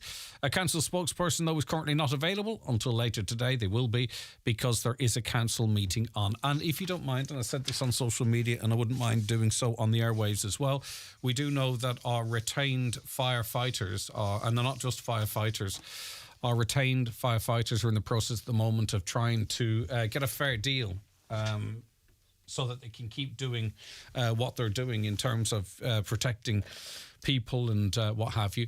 And they would have got the calls, the pagers, the phones would have went off on Saturday and straight into their units to go and assist in the public. And that's what they're all about too. So just keeping that in my mind over the weekend as they face their own challenges, but still are there to help the public out in their time of need.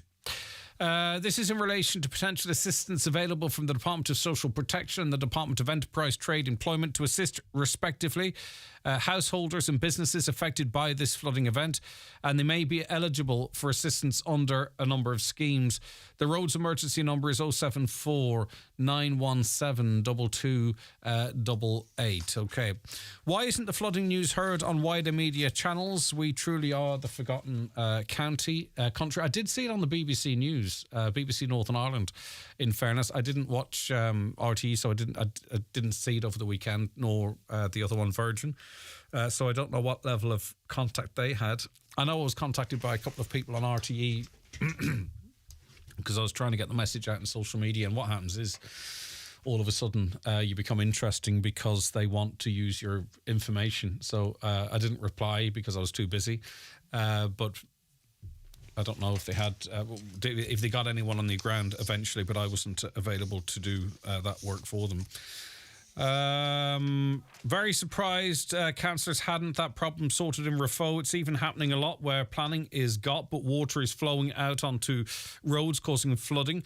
Great making rules, but nothing at all enforced. Hi, Greg. There is no emergency protocol or prevention work in Rafo and wider areas. Flooding is a fact of life now.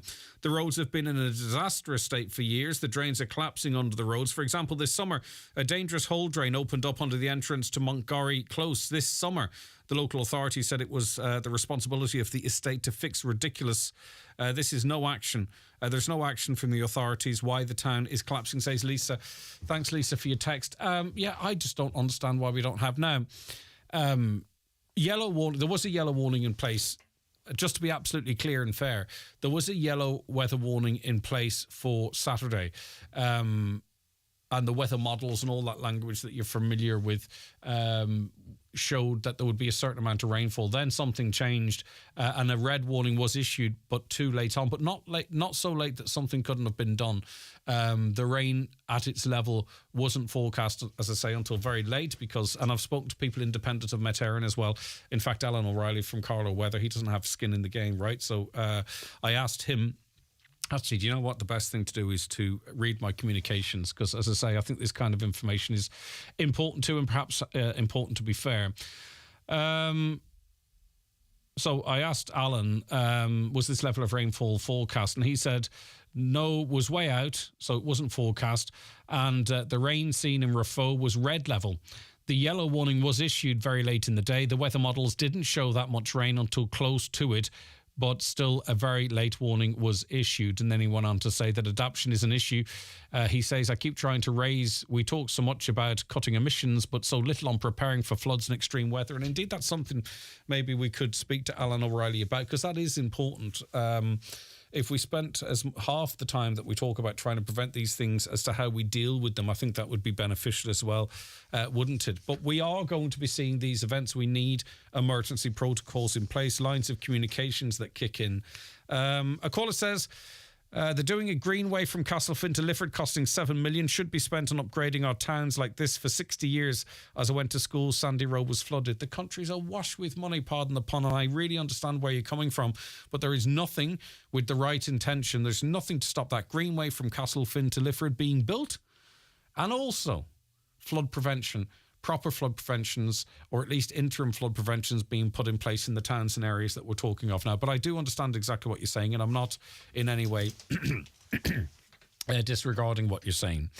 A caller says, rather than plan for sandbags, it's essential to improve drains, road flood defences and maintenance. I agree 100%, but my point is that people have called for, they were doing it on social media. Please, anyone, can you get sandbags to Castlefin? You have to understand that their houses are about to get, full of water with poo in it, right?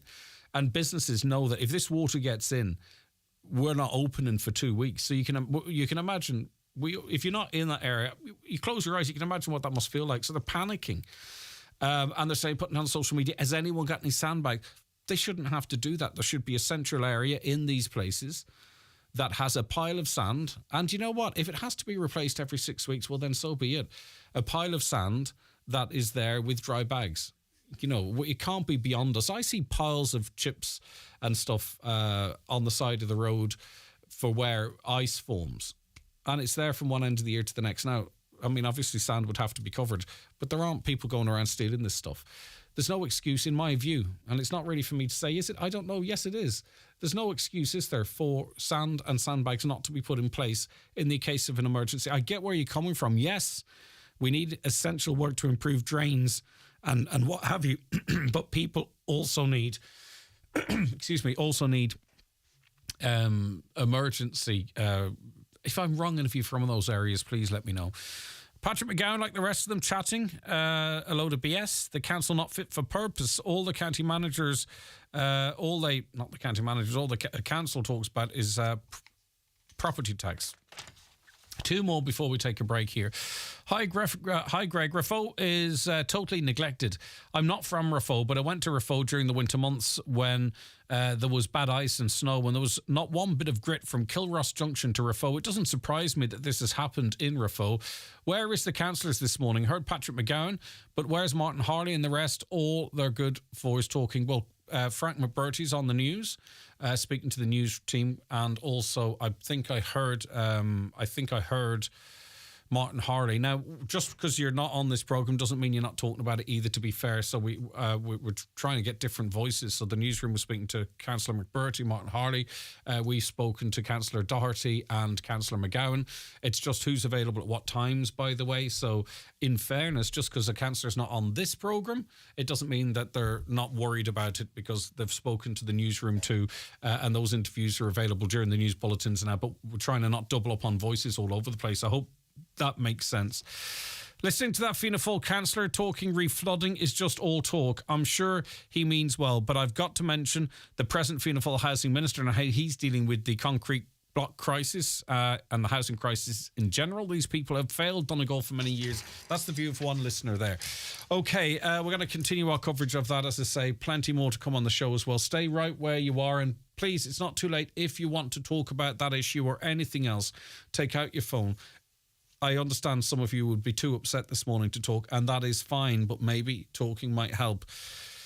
086 60 25,000 is the WhatsApp and text number. 074 91 25,000 if you wish to speak to Caroline and Niamh on the calls, on the lines as well there too. The county's #1 talk show, the 9 till noon show on Highland Radio. It's time for NCBI Bingo on Highland Radio. It's Monday, July 24th. You're playing on a green coloured sheet. The reference number is S6. It's game number 30. The numbers are 44, 39,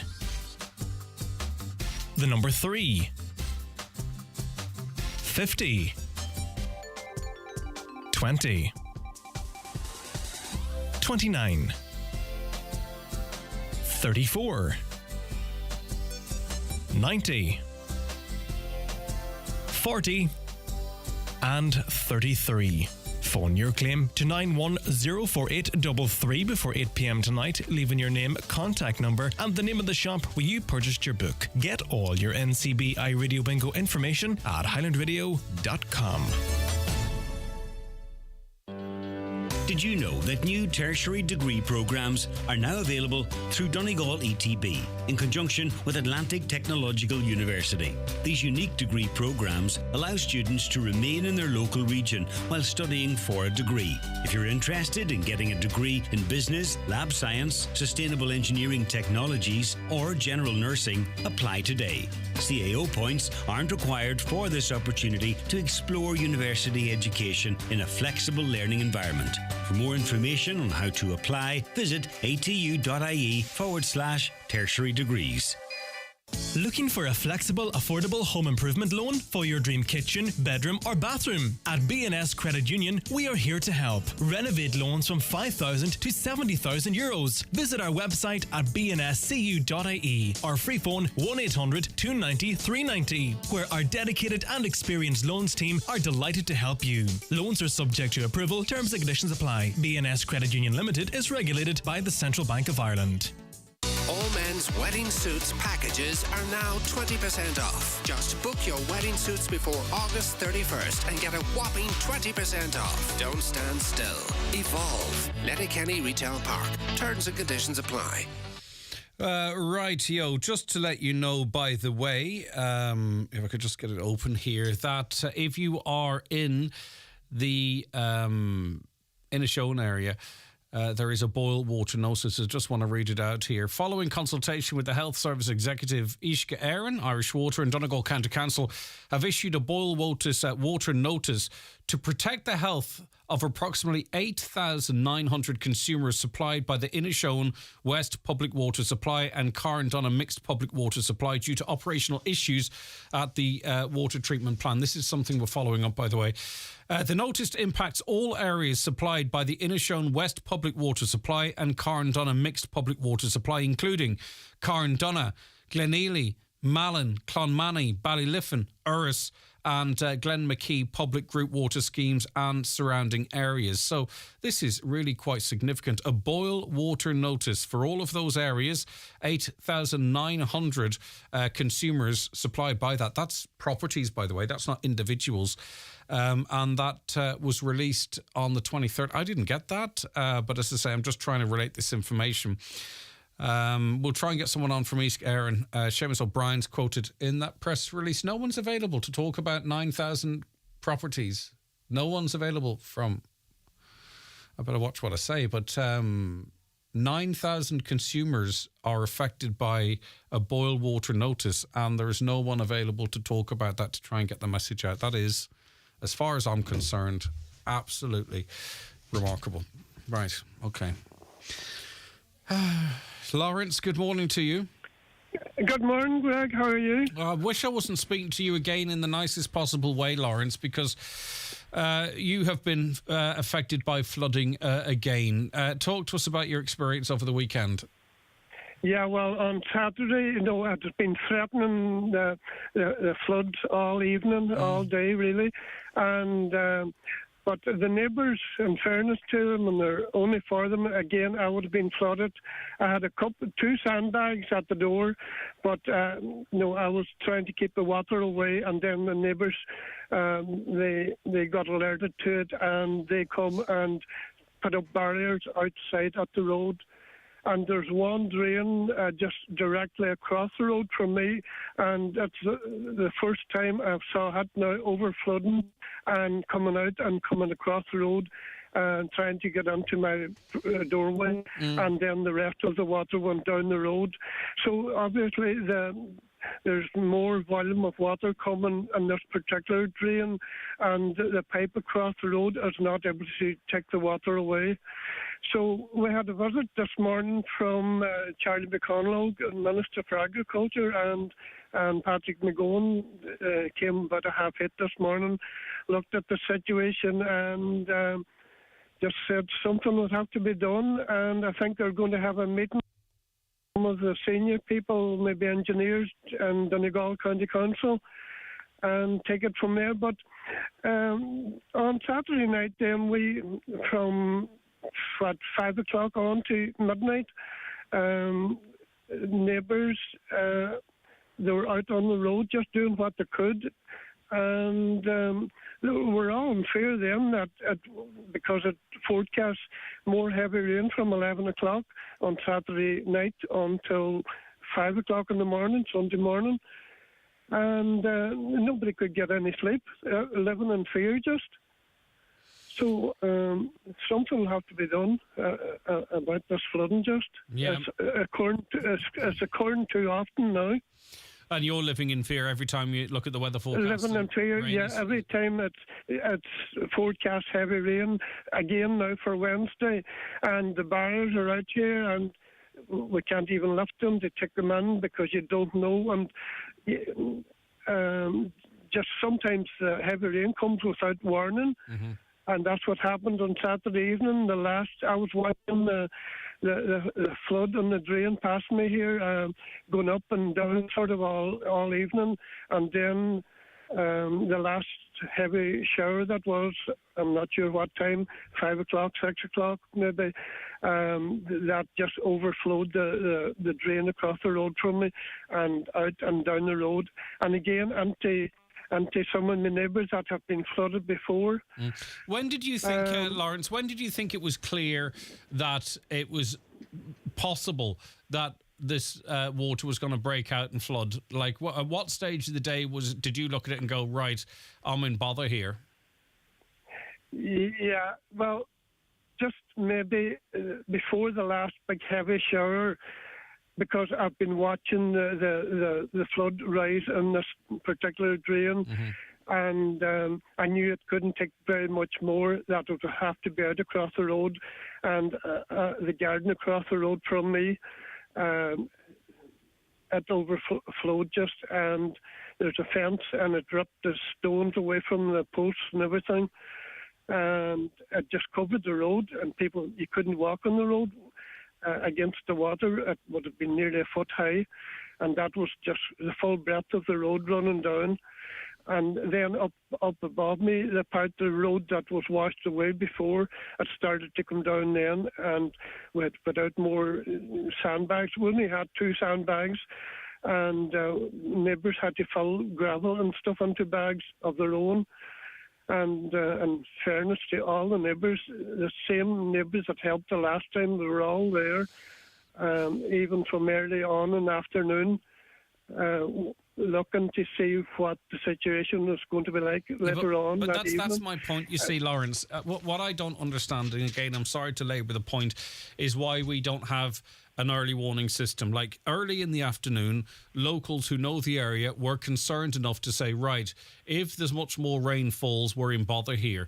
At that point, if there were sand and bags available locally, people could start making the best fist they could to try and protect their property and what have you.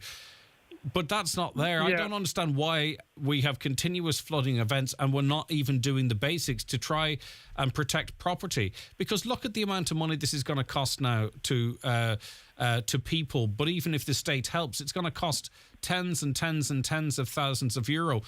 Some sand and some bags could help to reduce that. I just don't...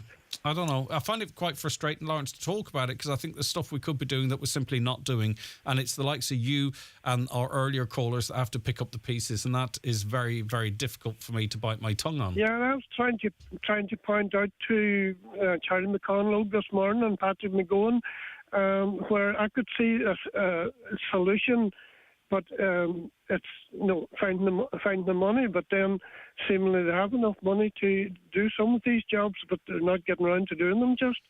And in order to alleviate this drain across from me here, they can put in extra pipes further up the road that will alleviate the water situation. And I don't know why they're not doing it. So my first letter to Donegal County Council was in 2011, and I've been flooded ever since. And the road has been ripped up, and I just don't know where it's going to end up.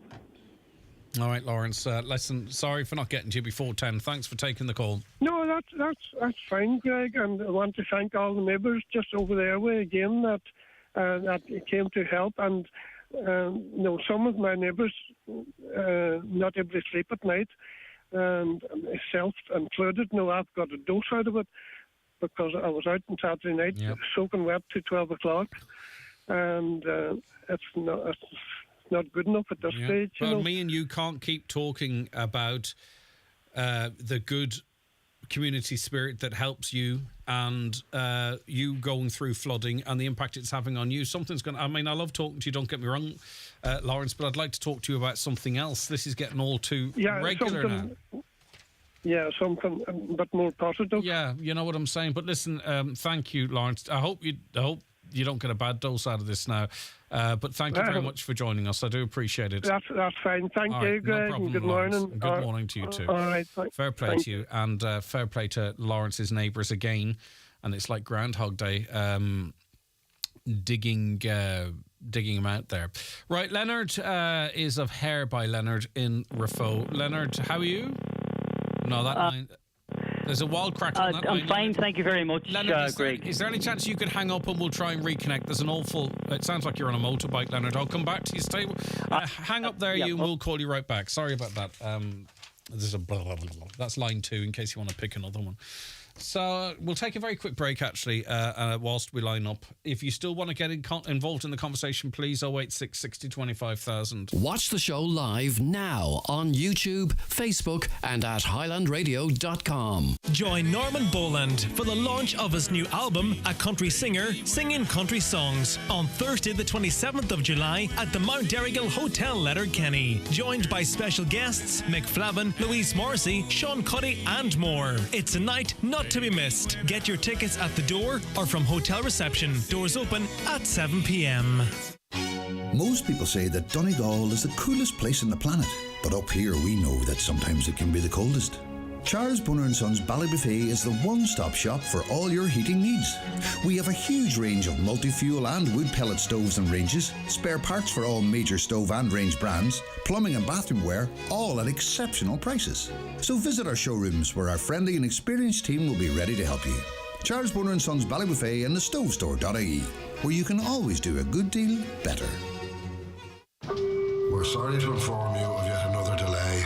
No, not the train this time, it's John. He's delayed getting his eyes tested. If he's accidentally sat in your lap, knocked over your suitcase or kissed you instead of his wife, we can only apologise. John has now been informed that eye tests and glasses from the €69 range at Specsavers are free with PRSI or medical card, so there's no need to delay booking an appointment. Find out more at specsavers.ie. John, can you get off my lap? Thinking of changing your floors? Why not see what Florid Letterkenny has to offer? Florid have a large selection of solid, semi-solid and laminate click vinyl wood flooring, together with a fantastic choice of parquet, herringbone flooring, all at incredible value. Don't delay. Call Florid today on 087 161 7008. Want to live a more sustainable lifestyle, but not too sure how to start? Join me, Donna Marie Doherty, every Tuesday at 12:30 for It's Ours to Protect to learn all the tips and tricks. Ours to Protect is funded by Commission Naman with a television licence fee and is a partnership between Highland Radio and the Independent Broadcasters of Ireland. Check out ourstoprotect.ie for more info. Right, okay. We have Leonard back with us. Leonard, good morning. Hello, Leonard. No, we don't have Leonard. Okay, sorry, we just put Leonard through. My bad. Okay. A caller says, until rivers are dredged and water can flow in them, flooding will be a problem. My understanding is, when I say my understanding, sorry, I was informed by a couple of people that said that there are rivers in that area that used to be dredged relatively regularly but are no longer dredged. Why do these flood prevention schemes take so long to complete? In Buncrana, we've been told it will take 7 years, but the council was able to fix Swans Park in a few years, living in fear since flooding in 2017. No flood insurance. I presume it's planning and all the hoops that want us to jump through. Swan Park, was it a case of restoring that to its former glory, which perhaps wouldn't require any additional planning? I don't know. That would be my suspicion. Leonard, sorry, are you there now? I am indeed, Greg. Listen, thank you so much for joining us again, Leonard. You're of Hair by Leonard in Rafo. What was your experience at the weekend? Well, Greg, Saturday night, the first reports were on social media. I was at home, I'd finished my day's work, and it was late on, and I'd seen the pictures that were emerging, and it was like, it's like something you see on television. You don't actually believe it's the place that you work, and it's near where you live. It was surreal, to be quite honest, seeing a river flowing down past where you work. So unreal. In terms of the damage, whilst you didn't get a ton of damage by water, obviously the mess and smell it leaves behind. Is that how you've been impacted in your business? That's correct. That's exactly it. The damage, yes, there was damage, but it was minimal compared to before. But the mud, the smell, the fact is that I'm a self-employed person, and it's crucial that the salon's open so that I can conduct my business and look after my clients. The reality is it's a mess. It's a smell. I was spent all day yesterday. I'm up here today. I'll be here tomorrow, and I'm trying to maybe try and get open before the end of the week. I don't know. The floor might have to come up. It's unpleasant. I know. Don't get me wrong. It could be a lot worse.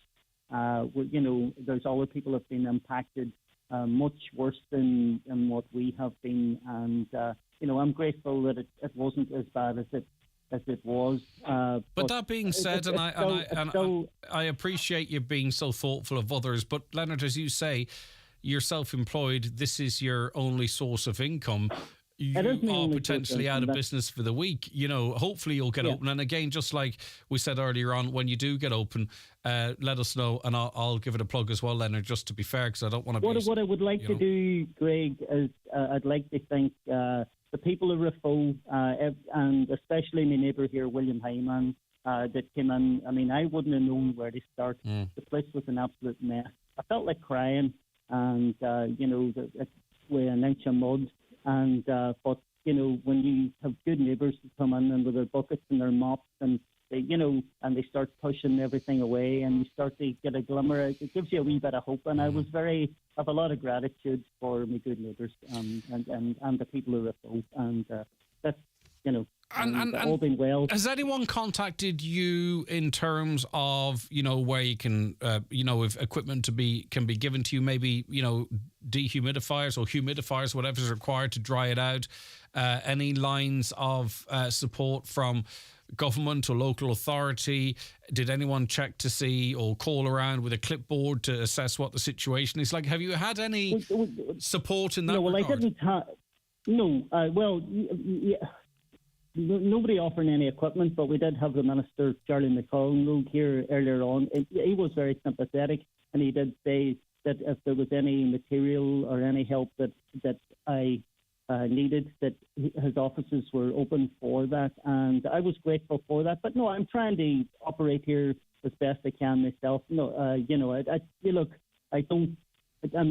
a resilient person, and I'm used to sort of trying to get things up, and I don't like asking people for anything really, but I have to say that people have been good, and as I say, the fact that some media have been here and put a spotlight on it's a reoccurring thing, and I know that the council have been doing their best and have been done remedial work on the drainage infrastructure, and that has helped an awful lot since the last bad flood. But the reality is it wasn't suffice.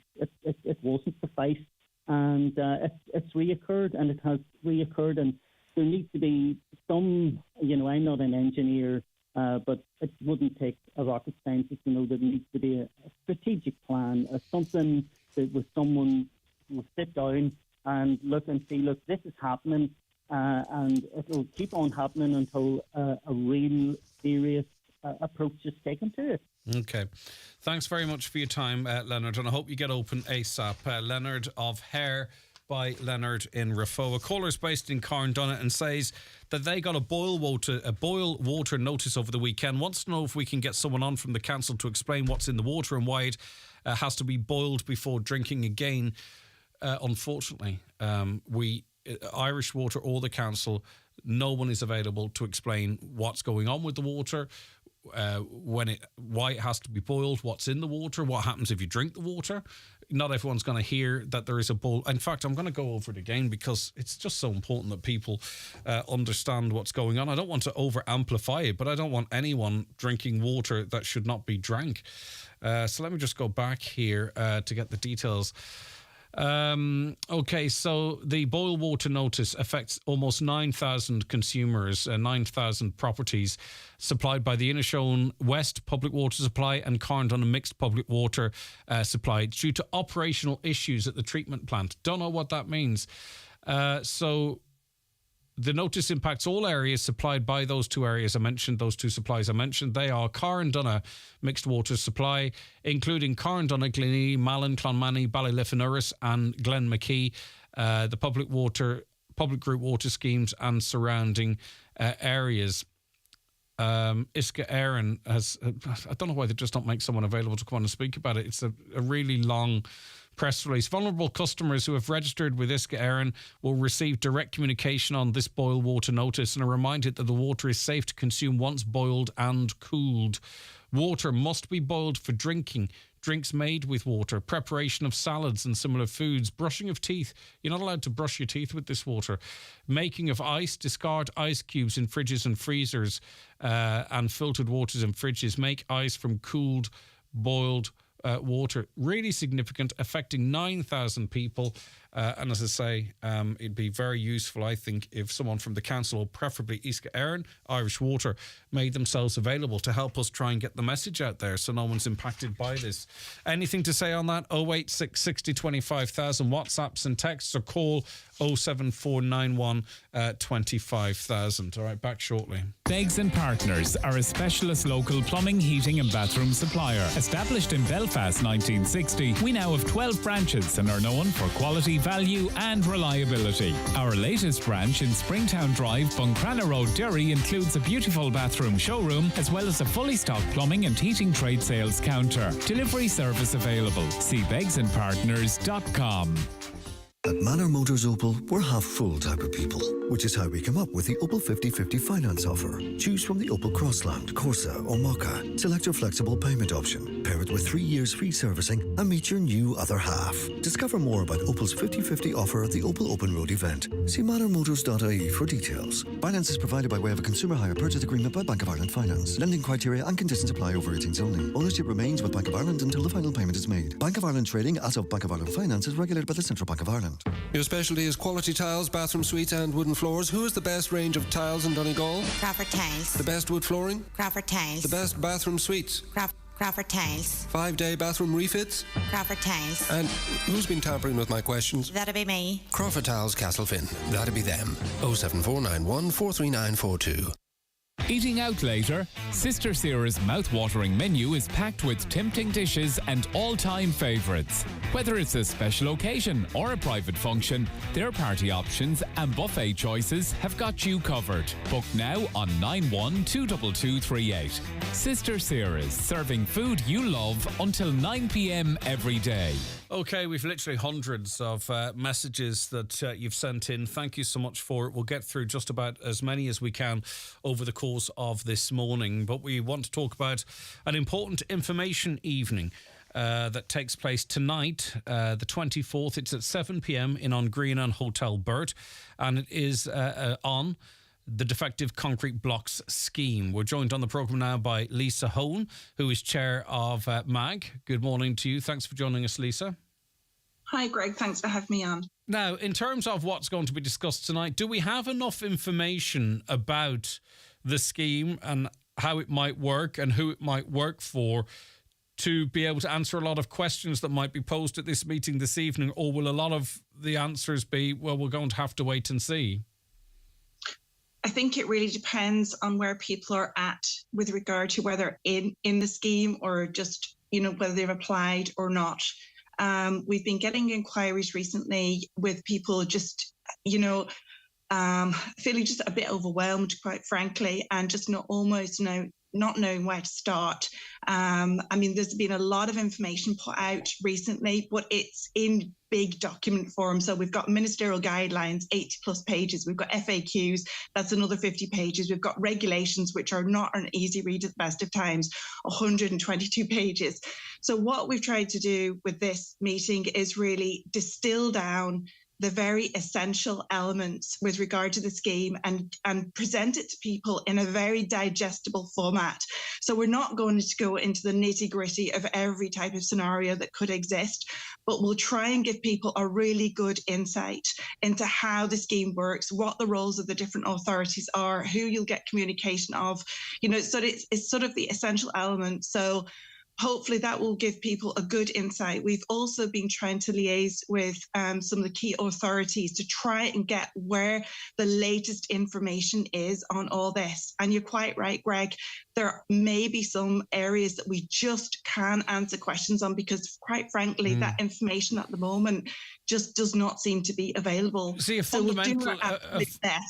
sorry, Lisa. A fundamental one is whether or not you progress at all in this scheme and retain your own foundations.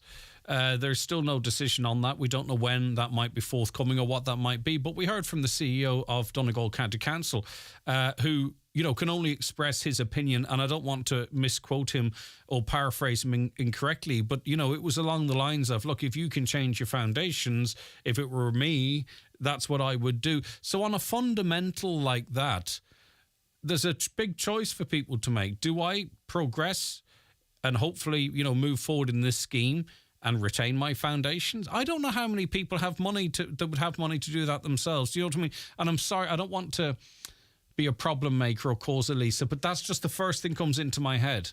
Do you know what I mean? On a fundamental here. Yeah, it's a really valid question, Greg. It is absolutely fundamental. And, I was speaking at the Housing Committee just over a week ago, and we laid out in very, very plain terms all the concerns we have with regard to how the scheme stands at the moment. I mean, I don't want to get people the impression that because we're putting an information evening together, that this is somehow an endorsement of the scheme as it stands. It's certainly not, because we certainly have very serious concerns, and we are pushing and pressing all the time to challenge the way the scheme is at the moment.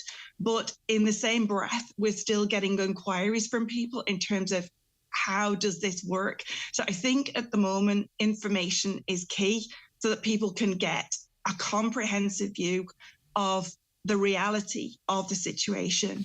And there are some really tough questions. I know that, speaking to homeowners directly, they are taking different routes forward. Some are saying, I'm going to try and strip my foundations out. Others are talking to builders with regard to maybe raft foundations. Others are talking, there's various kind of practical things that homeowners are trying to do. It may not be the absolute perfect solution, but we've got homeowners who, quite frankly, their back's against the wall and they almost have to try and find a way forward. It's really unsatisfactory. It's really frustrating, because the government should be taking a far more precautionary approach to this and helping the homeowners to do that. Yeah, it's just, and this is not a Lisa Hone or Mag thing, it's just, here we are again in a situation whereby if you've got a few quid or access to it, if you're young and you've got a few quid in the bank or whatever, you might get your house back because you'll be able to dig into the savings or take a loan that you can feel you can manage. It's not ideal. But if you're older, if you've got no access to finance, if you've had to skip mortgage payments because you're renting somewhere as well, if you're a single parent with children with special needs, and I'm actually quoting people that have contacted me. It's almost heartbreaking hearing us talk about a scheme that's progressing for some, because, and this is not a criticism of those that can move in the scheme, and I really hope people know me well enough to understand that, but it's almost gaslighting for I would argue perhaps the majority that look at this and go, I can't do anything on this at all. This is. Do you get where I'm coming from, Lisa? I know you get it, by the way. I do know you get it. Yeah, I mean, Greg, you're exactly voicing the most serious concerns that we have. And we have voiced these concerns and pressured government in every way possible to address this. But this is a lack of due diligence on behalf of government. They have made a very conscious decision that the supports will not be in place for those people who need assistance because maybe they're in a vulnerable situation, maybe they're in a complex situation, maybe they don't have the finances available. It is very, very unsatisfactory. We do not endorse the scheme as it stands at the moment, because it is potentially leaving behind those who are the more vulnerable in our society. At that meeting, you addressed a senior civil servant, a senior government representative, says it was the view of the cabinet and the government that this is a 100% redress scheme. You would have seen the clip. You were there. You heard it live. Is that the case? Because that was what was put officially on the record. We believe, i.e. the Cabinet and government, that this is a 100% redress scheme. I think that's a fair and honest question. Do you believe that it is? It's absolutely not, Greg. It's absolutely not. And we know it's not in terms of the quotes that Homeone is getting. Fundamentally, it leaves out stuff. So by the sheer fact that it omits things, it cannot be 100% redress. So it omits, like we've talked about foundations, they're not included. It also omits other structures. It excludes people who are affected by this issue. It cannot be a 100% redress scheme. The way the government describes the 100% redress is they have a big bracket behind it. It's always like it's 100% except, and then X, Y, Z, da, da, da, da, da. Anybody can say anything's 100% if they have a big bracket behind it, which, has all these exclusions and omissions. It's 100% redress for about 70% of the costs. If you wanted to play with words, I'm just picking figures out of my head, but not you. If wanted to pick... It really exactly, depends on people's circumstances. Right, and I do understand for some, listen, it's like, right, we can't live like this anymore. We have to progress. We can scrimp and save or borrow or whatever it might be to move this forward. So there are, and we have to recognise that. And those people shouldn't feel in any way, I don't know, what emotions they might feel. That's okay. Everyone has to sort of do what they can do for themselves. So I think even if you feel you can't move forward in the scheme, get into this meeting tonight and ask those questions and tease it out as well. I think, I think it's an important meeting for everybody's different situation. We want to have. I think what people need is like a dialogue. I'm aware that a lot of information has been put out in very sort of large documents, and I think that what people want is maybe more of a dialogue, and that's what we're really offering tonight. Is come along.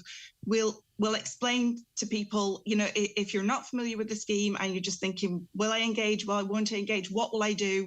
And I think a lot of people are in that space at the moment. We'll hopefully give that clarity and information. And then all these issues, yeah, absolutely. We can give people our take on where we're at with all those. And we just, I think the best job we can do at the moment now is inform people to the reality of the scheme, and fundamentally it is going to be people's own personal decision on how they handle that and whether they're able to handle that. I mean, we are not going to take our foot off the gas in terms of pressuring government, but unfortunately the reality is right now is this scheme is the only way forward. If people need or want to move forward, this is what it is at the moment. It's not what we wanted. It's not what people need. Something much better was needed, but unfortunately that's where it is right now. And we are getting these requests for information. So we're doing our best to kind of fill those gaps in terms of that people seeking that information, and just give them the heads up and speak to people as clearly as we possibly can to lay it all out in front of them. If someone were to say that this sounds like maybe you're trying to sell this scheme on behalf of the government, or you're endorsing this scheme by even holding such a meeting, if someone were to say that to you, what would you say back to them? No, I mean, as I mentioned earlier, we're not endorsing. This is not to endorse the scheme. This is a response to try and support homeowners, because we're getting inquiries by people who just don't know what to do, that there's levels of confusion, there's a lot of information out there, there's hearsay. What we're trying to do is just give people a very clear version of how the scheme works and how we see the situation right now, and we'll give them a very succinct presentation to try and give them a good idea of how that works, and then hopefully have a sort of dialogue. So just one other question. I'll pretend I'm a homeowner here. I may well be. I don't know. So one of the questions is like, right, okay. So we've seen the money that's being announced, but also I'm reading reports that the cost of a new build has gone through the roof. The cost of materials has gone through the roof. The cost of getting someone on site has gone through the roof. How, even if I were to start down the road of this scheme, there's a huge gap between what has been announced now and what it can end up costing me. What if I lock into a contract with a contractor and the scheme isn't adapted to sort of take the extra costs into consideration? It could be a 50% scheme for some. Like, So, like a question like that, is there a simple answer to it? There's no simple answer to it, unfortunately, Greg. I mean, I would be, the reality is that homeowners are going to, if they want and need to try and move forward using the scheme, they're going to obviously have to work alongside with their building professionals and see whether they actually can get a realistic way forward. I can't promise people that this is going to work for everybody, and I certainly am not endorsing it in the way it stands at the moment, and that is precisely one of the issues, because there are fundamental financial issues. I mean, we have great issue that the minister did not amend the cap. There was no recognition whatsoever with regard to construction inflation in a cap that was set way back in November 2021. They're talking about amending things maybe down the road, but people need to have the answers now, and it's really not good enough. But it's a balance between trying not to ignore still this need for information from homeowners. And unfortunately, every case is almost like an individual scenario. Can I ask roughly what percentage of homeowners do you think could achieve 100% redress? Honestly, in your opinion, because firstly, you have to have a house that's worth significantly less than the cap to begin with. Then you have, we haven't really talked about the sliding scale that can kick in. I mean, what percentage of people that MAG represents do you believe could actually achieve 100% redress? I won't hold you to it. It's what you feel in your heart. I'm asking. I think because of the way it's structured already with regard to the omissions and exclusions, to my mind, it's not this 100%. Yeah, but for redress. what percentage of the people affected might it be 100% redress?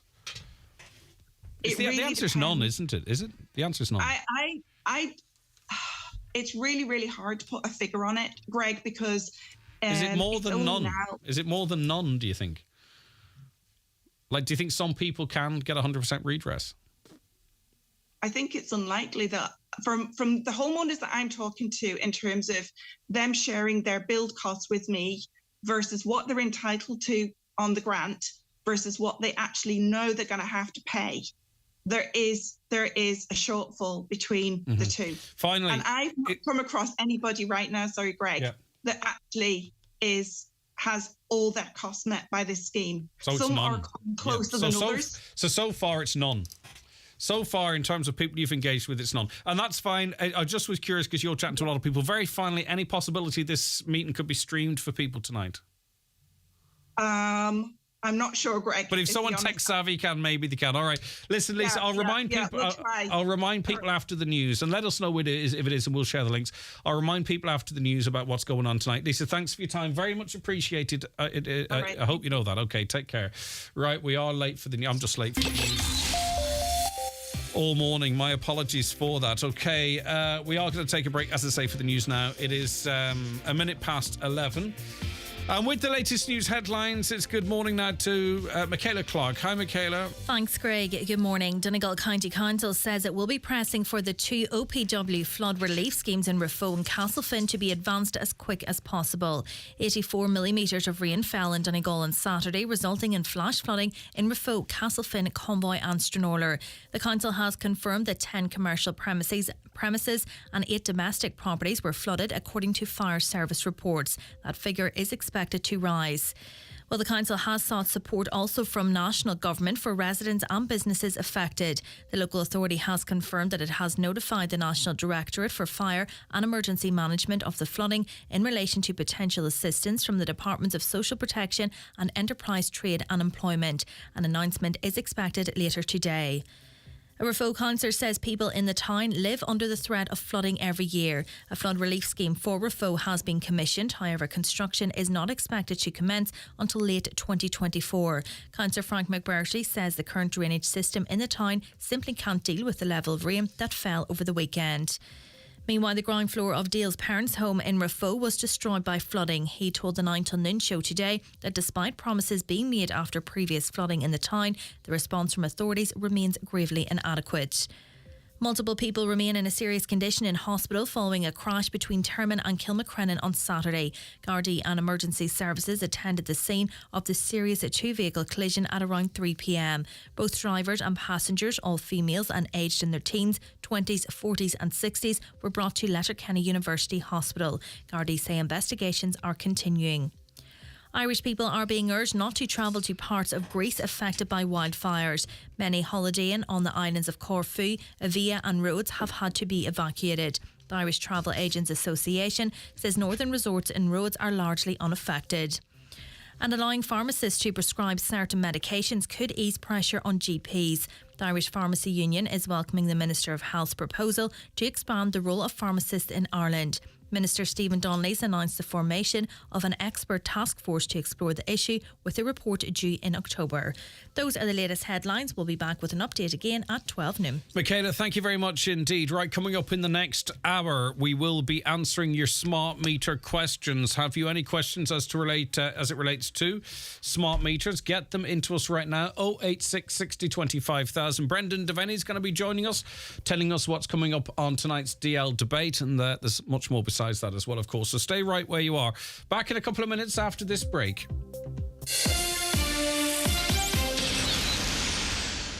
Big Band Country Nights continue at Loads of Cranford this Tuesday with Declan Ernie and his band. Another Big Band Country Night this Tuesday with Declan Ernie at Loads of Cranford, where you will also find music in the Wee Bar on Saturdays and Old Time Dancing on Sundays. Do you need a little extra help staying in your home? At Bluebird Care, we offer a wide variety of QMark approved personalised home care services across Donegal. And our fully trained and committed staff will always meet your care needs with kindness, compassion and dignity. To get your personal home care assessment plan, visit bluebirdcare.ie or call our care team today on 07491 29562 and bring care home. At Hickey, Clark and Langan Insurance Brokers, they compare quotes from all the leading insurers, so you get a great price. Home, motor and van, farm, holiday home, travel and liability insurance, they quote them all. So if the worst happens, you're covered. For a competitive insurance quote today, call Hickey, Clark and Langan on 9126688 or pop into their office at Ballymacool, Letterkenny. Hickey, Clark and Langan General Insurances Limited, trading as Hickey, Clark and Langan, is regulated by the Central Bank of Ireland.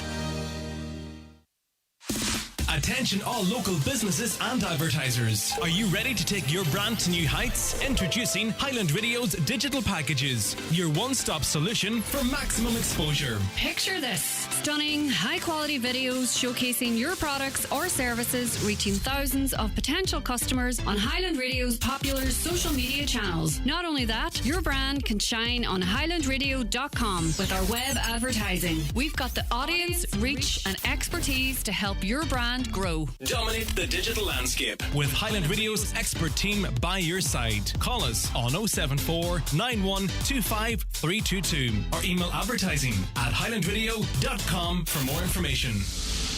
Cursteach hervisí cheadúnis fólamóide agus tamána líne, lena náritar anúchan ústátu málartu agus áholahar. Tá sé éasca agus is féidir dhéanamh gan stró. Tuair cuairt an seirbhís náisiúnta cheadúnis tamána líne in jobhag ndls.rsa.ie. Mai go bhaidí dzefna a tastal, teachtrocht an údarás havaltocht Wodi.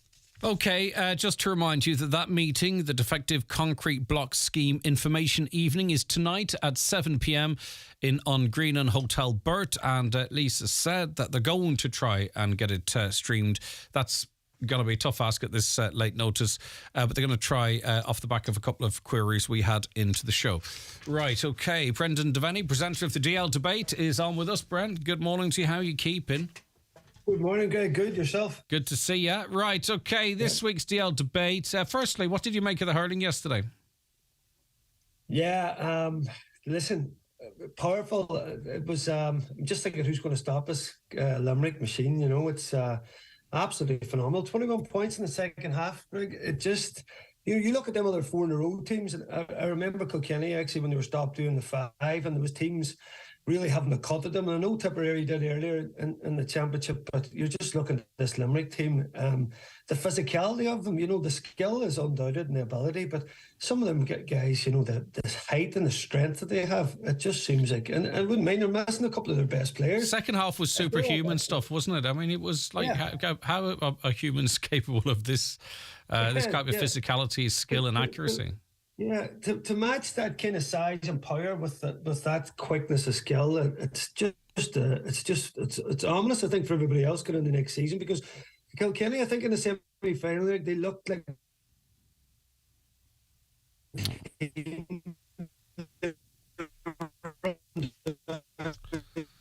All right, that signal's not fantastic. We'll just wait till it settles down a little bit, and it will.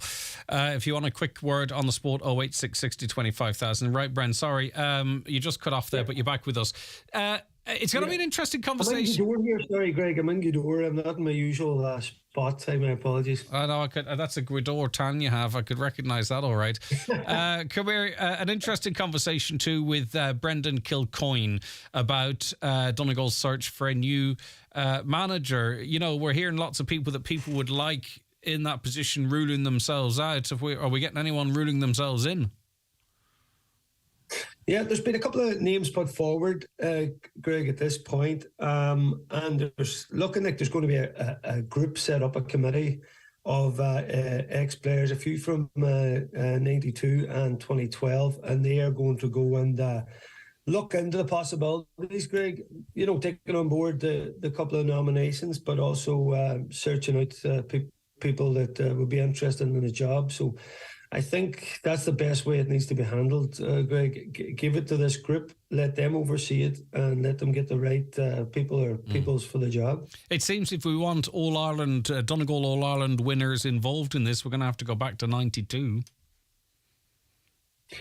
Yeah, well, listen, the names that mentioned about a few talks to people in the background that's setting up the group. So the people that's coming in, Greg, are very experienced and they'd be well got. They have loads of connections around the area. So listen, I was very happy to hear the names that are involved. So I think that we need to just let them go and get the right people for the job, as I say. Life Stories returns tonight. You've got Packy Boner in studio with you. I'm not sure how many interviews he's done where the principal focus is his GEA background. Yeah, well, I think Packy's such a hero, Greg, that we can talk to him about anything, can't we? The nostalgia there is just unbelievable. Of course, I want to have a chat about growing up in a bit of GA, because, listen, we are a GA show, but at the end of the day, I think most people in Donegal like a bit of soccer as well, and certainly when it comes to Packy Boner, anything we talk about is going to be great. Just looking, just small things, Greg, about his early days. He was over in Leicester in a trial before Celtic.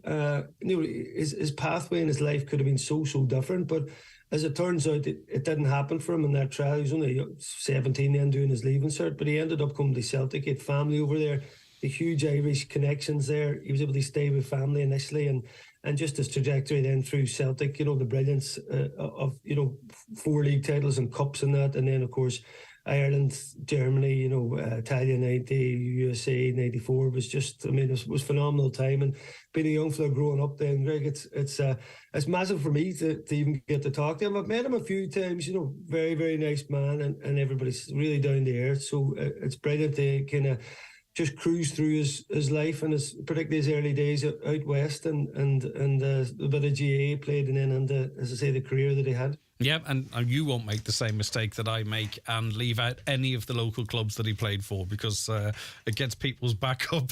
Okay. Right, so the show... the show's live just after the 7 p.m. news tonight. Podcast then for you to listen at your leisure, whether you're out for a walk, whatever, on highlandradio.com. And the DL Debate is brought to you in association with Sarah's Kitchen at Sister Sarah's, Letterkenny. Bren, anything else you want to add? Yeah, just very quickly, I have a great reference point. The one and only Kieran O'Donnell, of course, the man of many talents that contributes to Island Radio. Of course, he has a book, Donegal Legends, where he took 10 Donegal sporting heroes and read up about their brilliant achievements and such I suppose, icons of the county and Packie Boners in that. So Kieran O'Donnell made my life very easy researching Packie Boner. Thank you, Kieran. All right, good stuff. Well done. And nice to spread the love. Take care, Brent. Brendan Devaney there, DL Debate Live at 7 tonight. And then you can podcast it when you want to. Okay, we just got a reference there to Kieran O'Donnell. What link is he coming in on, just to make sure I have that correctly? Just double check it. Yeah, well, he's not there at the moment then. Let me see. How can you replace foundations when you haven't a penny to your name? Well, see, that's it. With the flooding over the weekend, is there any guidelines or regulations for farmers for their drainage systems? Let's not forget, generations ago, we had a Donegal town-based office that had all the joined-up thinking to deal with issues like that, but we don't have that anymore. And then it's like, well, that department, or that organisation, and there's talk, and we don't move any further. Just back to sport, sorry. Wouldn't bet against this Limerick team becoming the first ever county winning 5 hurling titles in a row. Would be some achievement considering they won just once. 1973, in the 78 years prior to this golden generation making the breakthrough in 2018. Indeed, who would bet against it? Not me, not with my money anyway. I'd bet with someone else's money, but I certainly wouldn't bet with my own.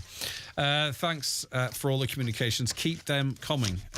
We will have much more over the course of this hour. Right, you heard a reference there from Brendan to Kieran O'Donnell. By coincidence, we welcome onto the show now Kieran O'Donnell, presenter of Highland Radio's Business Matters podcast. Kieran, thanks for joining us. Good morning, Greg. Making Brendan Devaney's job handy. He's just reading the chapter on Packie Boner before the interview tonight. I scanned it on them during the weekend there, so glad to help the old colleague as usual. Yeah, exactly. Right, okay, we're talking business now. Big news, Letterkenny Shopping Centre has been sold for €74 million. What's the background to this exchange, Kieran? Yeah, as you say, €74 million. It was part of a lengthy process, Greg. The shopping centre is part owned by the Hexagon portfolio, or as part of the Hexagon portfolio, and there were 6 shopping centres built by Harcourt Developments, and Harcourt Developments is owned by Buncrana developer Pat Doherty. Now, initially, the asking price was 100 million, and according to reports, a lengthy process ensued, but the bottom line is it was sold for 74, as you said. The other shopping centres are located in Dublin, Galway, Laois, Limerick and Dundalk. Right, and what was the process of the sale? What Apollo Global Management were involved in this process? Yeah, it was widely reported for the last number of months. Obviously, the asking price had a fall a bit. So the local angle here is obviously a local developer built the shopping centre and is part of a 6 shopping centre group that has been sold now in its entirety. All right. Now, what does this mean in terms of the future? These are obviously attractive because they're going concern. So really, from a consumer's perspective, not an awful lot should change, I would imagine? I don't think so, Greg. I suppose when Carrie rang me this morning, we were talking about it, going back to the start of the Letterkenny Shopping Centre. Construction got underway in the early 80s, and it opened in 1985. And it was the start of it was the first of its kind in Letterkenny and Donegal. So it was a major turning point, I suppose, in making Letterkenny a much more attractive place to come in terms of retail. And in terms of employment at that stage, you would have had Unify, the hospital, IMED, and Letterkenny Regional College was still a relatively small college at that stage as well, Greg. So it was the start of a whole new change. Letterkenny went from a 2-way traditional traffic thoroughfare to 1-way. And while it was a reason for people to come into Letterkenny, it was also a reason for people not to come into the heart of the town. And that was a major sort of milestone or turning point as well in the whole retail area. Letterkenny Courtyard Shopping Centre was opened about 10 years later, Greg, and that brought people back onto Letterkenny's Main Street. And then we have the construction of the Letterkenny Retail Park in 2 phases in the early 2000s and the mid 2000s, bringing large, well-known anchor tenants. So going back to the start of it, it's 38 years ago now since the shopping centre was opened. a long time ago, it was Quinsworth and Pennies at that stage were the two main anchor tenants, Greg, and then Quinsworth obviously changed to Tesco, and both stores underwent huge expansions. Pennies was doubled in size, I think about 2004. So obviously, big reasons for people to come to Letterkenny, and even talking to hoteliers and that, one of the reasons that a lot of people come to Letterkenny is for brands like Pennies to come and do their shopping there. Yeah, fascinating stuff. All right, okay. We'll see how things pan out. Kieran, as always, thank you for your time. Enjoy the rest of your day. See you Wednesday, Greg. All right, see you Wednesday, Kieran. Good man. All right, back with more shortly. The county's #1 talk show, The 9 till Noon Show on Highland Radio. Don't miss an incredible night of country music with Derek Ryan at the Highlands Hotel Glanties on Friday, July 28th. Tickets are €20 and available from ticketstop.ie or by phoning the Highlands Hotel reception. That's Derek Ryan at the Highlands Hotel Glanties, Friday, July 28th. Why leave all the magic moments or great scenes you've captured on your phone sitting there or in the cloud when you can have them printed at McGee's Chemist? Using the McGee's app or one of the in-store kiosks, you can upload your photos from your phone, Google Photos, Facebook or Instagram and have them printed instantly within an hour or in by 10 and ready by 5. See mcgees.ie for more details. Hold your memories in your hand with McGee's Chemist, Letterkenny. Tá mudna in ESB Networks ag gobar lena chintu go bhfuil síl glán letrach in ándún go léir in éireann. Agus mar chud san chlór náisiúnta an méadrú cliste, tá méadid cliste letrachis á sitsálinis agan i de cheantar. A bhuichastó is beag billa measta a dheofatú. Cáir se leat súla chuineal ar an méid letrachis a úsáidin tú ar bhealach níos fearr, agus ba fáil agad ar thorgaí agus seirbhísí cliste. Déanam mit sangó leat ribh hitsol de véidir. Tá tilla ólis le fáil ag esbnetworks.ie/smart meter. Kelly's Diner in Letterkenny proudly introduced its newest member of the team, a family-friendly robotic waiter. It's the only one of its kind in the Northwest, there to help staff serve customers. And with a packed menu to pick from all week, from early to late, there's loads to do. If you'd like to see this robotic waiter in action, just pop into Kelly's award-winning diner today at Mountaintop, Letterkenny. Highland Radio time checks with Expressway. Travel Route 32 from Letterkenny to Dublin when you book online and travel for less. Expressway, bringing you the time at... The time is 11:19. On Monday Focus, we revisit the issue of smart meters. Carmel O'Connor is ESB Network Smart Metering Project Manager and joins us on the programme now. Good morning to you, Carmel. Morning.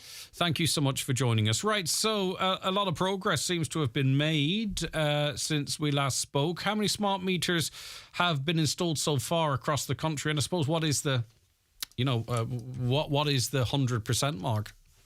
Yeah, well, to date now we've got almost 1.4 million meters installed. So that would be for what we call MCC01 customers. So that would be a customer who's on a 24-hour register, just has one unit kind of billing, and the aim for us is to get to about 2 million meters by the end of next year. And to get to that, from September of this year, we're going to start exchanging day-night meters. So anybody who's kind of has an MCC02 and has a day-night tariff, we'll be doing a like-for-like exchange of those meters. And we're also going to start exchanging for people who have, say, night storage heating. So, yeah, the aim is by the end of 2024, we should have 2 million meters. And how many meters are out there sort of in residential, I wonder?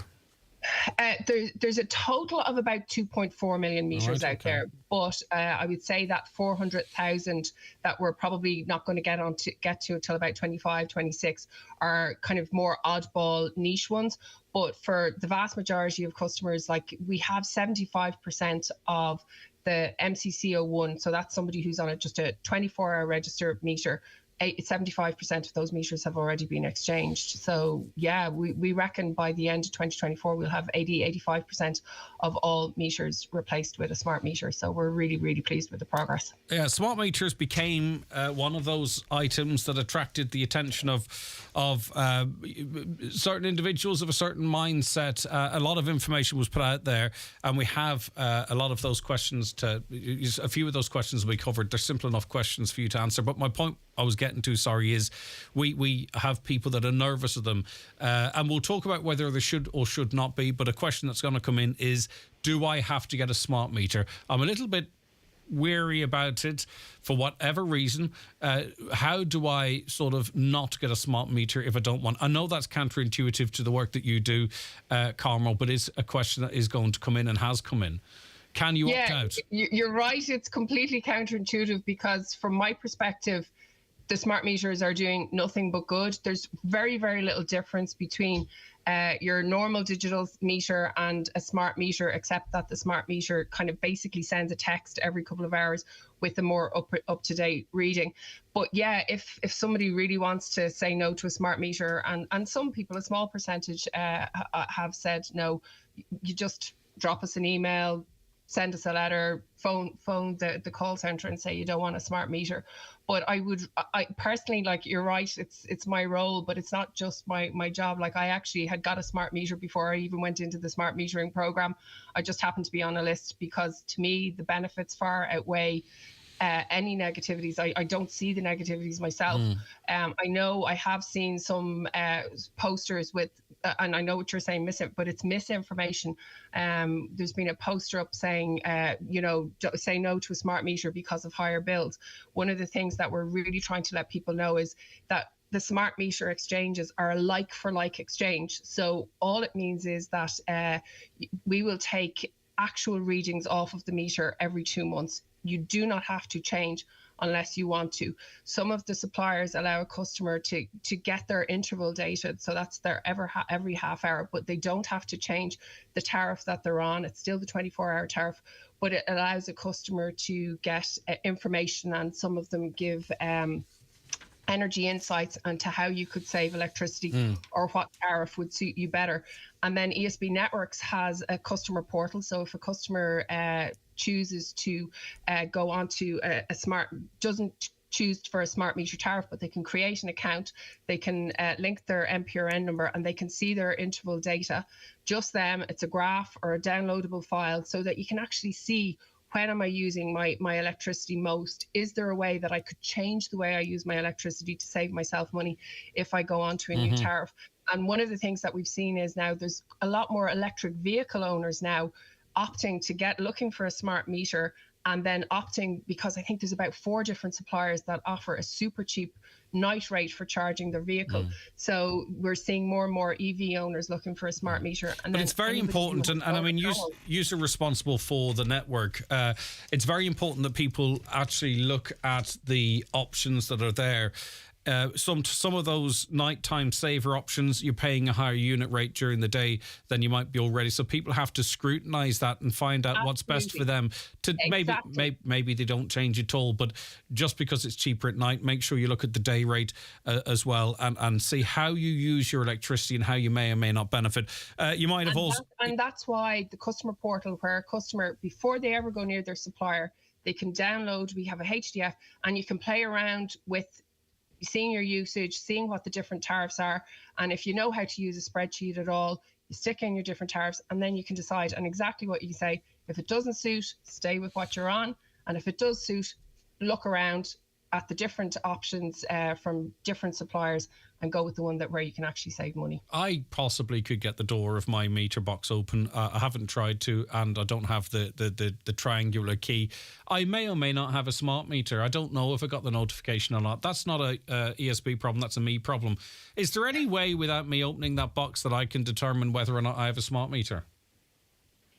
Yes, you should know by your bill. If you've got a bill with your supplier, the supplier will have what we call an RM number is usually on it. So it will tell you if it's an RM 106 or an RM 107, it's a smart meter. Otherwise, it's not. Some of the suppliers also kind of will let you know whether you have a smart meter, because they need to know. So that'll determine when they offer you different smart tariffs, if they have them. You might have seen the signs as well that say that smart meters give off more radiation. They've been linked to 5G, though I'm sitting here now with a 5G phone in my pocket, probably too close to where it should be. But anyway, be that as it may, these maybe arguments are becoming more redundant as 5G becomes more. Well, I'll stop you there. Anyway. Yeah, but smart meter does not work on 5G. Okay. The vast majority of our smart meters work on 2G, and some of them, if the 2G is poor, The newer meters will also work on what's called NB-IoT, which is a form of 4G, but they're not 5G. Now, I'm not saying there's anything right or wrong with 5G. I know that, just to be clear, but yeah. the meters are not. Now, but what about they give off a lot of radiation? Not true. Again, if somebody wants to have a look at all of the facts, they're on the ESB Network's website, but they do not, they have to comply to a certain World Health Organization standards.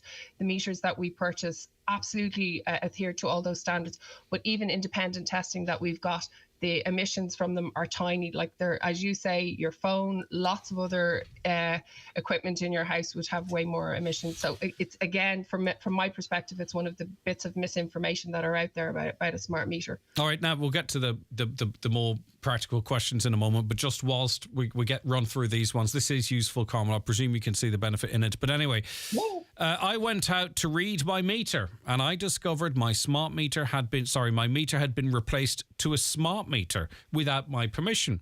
For whatever reason, they want it removed and the old system returned. Can you retrofit once the smart meter's gone in? I presume that's it, that it's in now. It's in, we have a customer journey that we follow, which was agreed with the Commission for Regulation of Utilities. So we send out an initial letter that gives a customer, I'd say, well, first of all, you would have heard the ads. So there's advertising goes out on local radio stations in local papers saying smart meters are coming to your area. Then we specifically send out a letter to each customer that gives about 8 to 12 weeks notice. Then a second letter goes out that gives another 6 to 8 weeks notice from the deployment contractor. And if the meter is in an outdoor meter box, if the customer has not come back and said, we don't want a smart meter, and because it's such a straightforward changeover, like a deployment contractor is usually there max of about 45 minutes. The without supply is with less than 30 minutes. So if it's an outdoor meter cabinet and we have access, we can go in, because don't forget, like, it's an ESB Networks piece of equipment. And in a lot of cases, the meters can be very old and they're due to be changed anyway for accuracy, because the smart meters, as well as obviously giving you the register reads, the day-night peak register reads and your interval data, they're also helping us by giving us more information if there's over or under voltage, and that information comes back to ESB Networks and it's helping us to do the low voltage planning in locations around the country, because that information is really good. But if there's nobody there and it's an outdoor meter cabinet, because it's our equipment and nobody has said don't change the meter, we can exchange the meter. And once we've followed the customer journey. Yeah, I presume, I presume, Carmel, to some extent, resistance is futile. I imagine having one of the old boxes in a couple of years would be like having the old TV aerial on your roof, expecting up to pick up channels when it's been switched off effectively. You know, there is going to come a point, is there not, whereby these are not serviceable or won't be serviced, and eventually, regardless of what people say or want, they will all be smart meters. I think you're right. I think less and less companies are manufacturing the old style digital meters, and definitely nobody that I'm aware of is out there manufacturing those old rotating disc meters. You would probably have seen the old rotating disc meters. Some people refer to them as analog meters. So they're like 30, 40, 50 years old. So they're definitely not made anymore. And I agree, like how less and less companies make non-smart mobile phones. It's that sort of idea. So eventually I would imagine the only meters that will be supplied by metering companies will be smart. Do you have any idea of how many of the 1.3 smart meters installed, how many people have opted for smart meter plans? As I say, I know there's a network, and then... About 14%. About right, okay, 14% of customers have gone for smart services or a smart tariff. Out there. So I know it sounds low, but I think we're in the most cases, Irish people like to have it in for a while. They like to see what their usage is, and they want it in for that full year, so that they can kind of see when they're using it, when their peak is, when there isn't. But we are again seeing a lot more people now are going out and getting solar panels, and those customers, like we have a 4-month window agreed with CRU from the time somebody sends in an NC6 form to ESB Networks to say they have solar panels to look at for us to get the meter in. But customers, once they get their solar panels, they want that smart meter in so that if they're exporting to the network, that they can get paid. So we would have a lot of customers now who are kind of looking for smart meters because they want to get paid for any export that they have. Anne-Marie wants to know, can a person ask where to place the smart meter outside? Does it have to be placed beside the meter box that, in other words, does it have to replace the one that was there, or is there any discretion? Yeah, the program that we're doing is a like for like replacement. So where we're using the installers, it's wherever the meter was, we take it out and we put the new meter in. There is an option if you ring ESB Networks directly that if you wanted to pay for the meter to be moved. So if you had an indoor meter box and you wanted to move it outdoors, unfortunately, that's a separate, that would be a local network technician would be doing that work. And it's a job that you have to pay for to move it. A caller says, they put a smart meter in my house a year ago and asked if I want it activated, but I never replied. I'm not sure if it's activated already, or do I have to do this myself? Okay, I'm not quite sure what that means. No, I think know it might when be a smart, well, I'll tell you now, a smart meter, when it goes in, it has what we call a 30-day proving period. So that's where it's connecting to the network and we make sure that it connects. So in some cases, there might be really, really poor connectivity and the meter won't connect, in which case a meter reader would still need to come. You can still get your day-night peak tariff because you can get the 3 registered reads. But after 30 days, we know whether the meter is connecting it's connecting every day. And that means then a customer can go and they can look for maybe a half-hourly time of use tariff. So that would be like maybe somebody who has an electric vehicle that wants a cheap rate or wants a free Saturday or a free Sunday with their supplier, and that's really it. But once the meter has connected, we automatically pull the reads every 2 months. So I'm not quite sure what that means by activated. I'd say it could be just that misinterpretation of what we mean by that. It could be a company that says, you're now on a smart meter. Do you want to move to this plan? But listen, you answered it there. Yeah, it could be. I have a smart meter. Do I still need to send in meter readings to my electricity company? I continue to get emails from them. Thanks. Does that happen automatically, or does it vary from company to company? I wonder. I think it varies from company to company. If your bill, sometimes a bill will say the CTF number, what we call it's comms technically feasible. If that's a 1 and we have to send a meter reader, well then I would say you probably do have to do that. But that's in less than 2% of homes. 96 to 98% of the homes that we have a smart meter in, we're able to pull that register read. But I think we do it 2 monthly because the SLA with the suppliers that we have is every 2 months. I know some suppliers bill monthly, and that could be why they're still looking for a read, or it could be just their systems haven't changed because they're not used to having the automatic reads yet, and they're still asking customers to send in their reads.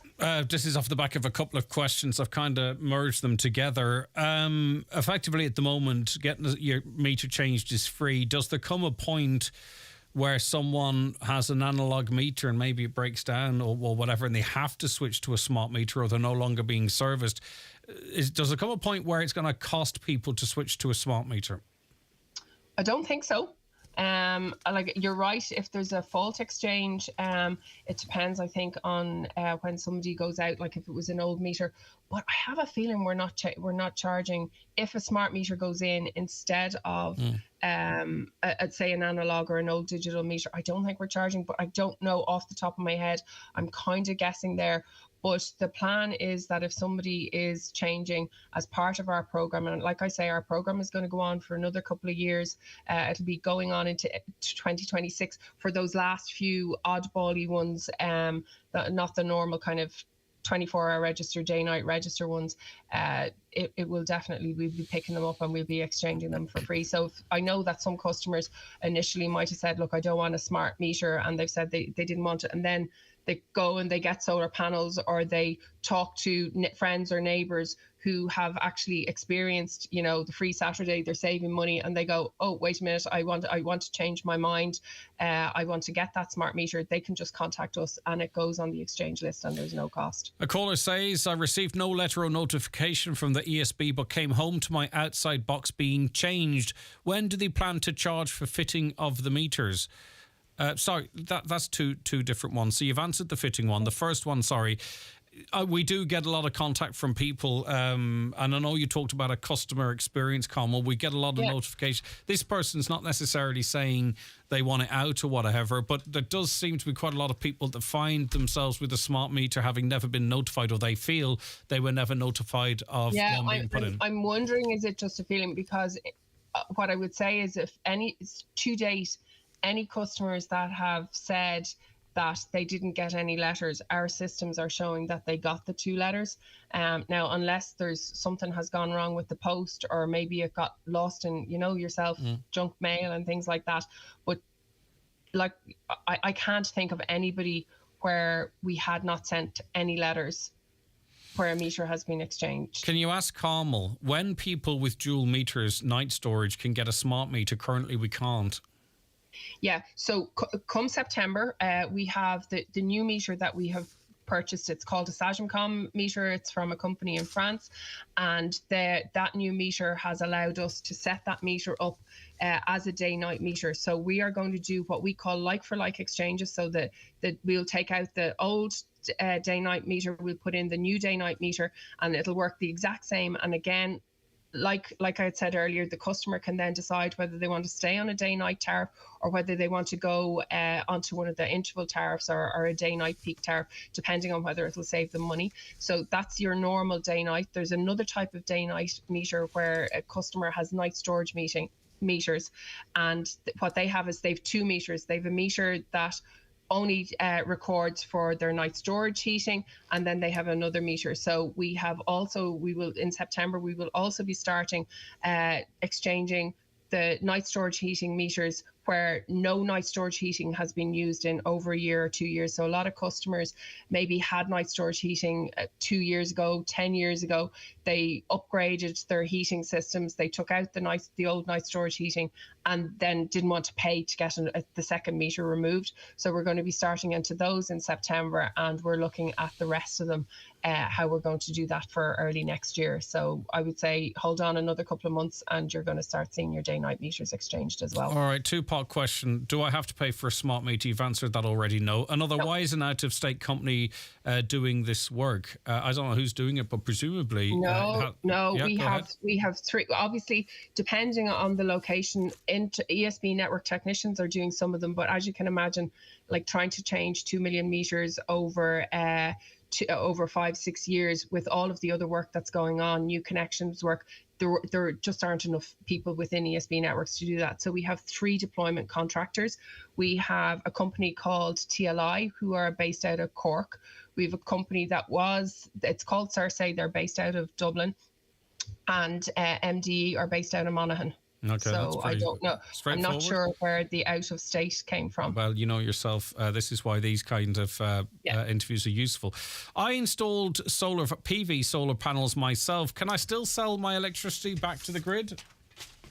Yes, yeah. If you have a smart meter, it has to be metered. I think a customer with a day-night meter, it's deemed until we get the new meters in. But once you have a smart meter, it records all of the export to the network, and then your supplier gets that information, and they can then pay based on the export value that's gone to the supplier from your smart meter. I know you might not agree with them, Carmel, but this is their will, and they would feel they're right. They want to. They've a sign up on their. They've a sign up on where the old meter is saying, "I do not want a smart meter." Would that be respected? Is that Yes. That's okay. Right, yep. Simple as okay. Let me see. If I change to a smart meter, will I lose my night rate? No. Now again, this is like some customers had said that they wanted to go. They have a day-night meter and they wanted to go to a day-night peak rate.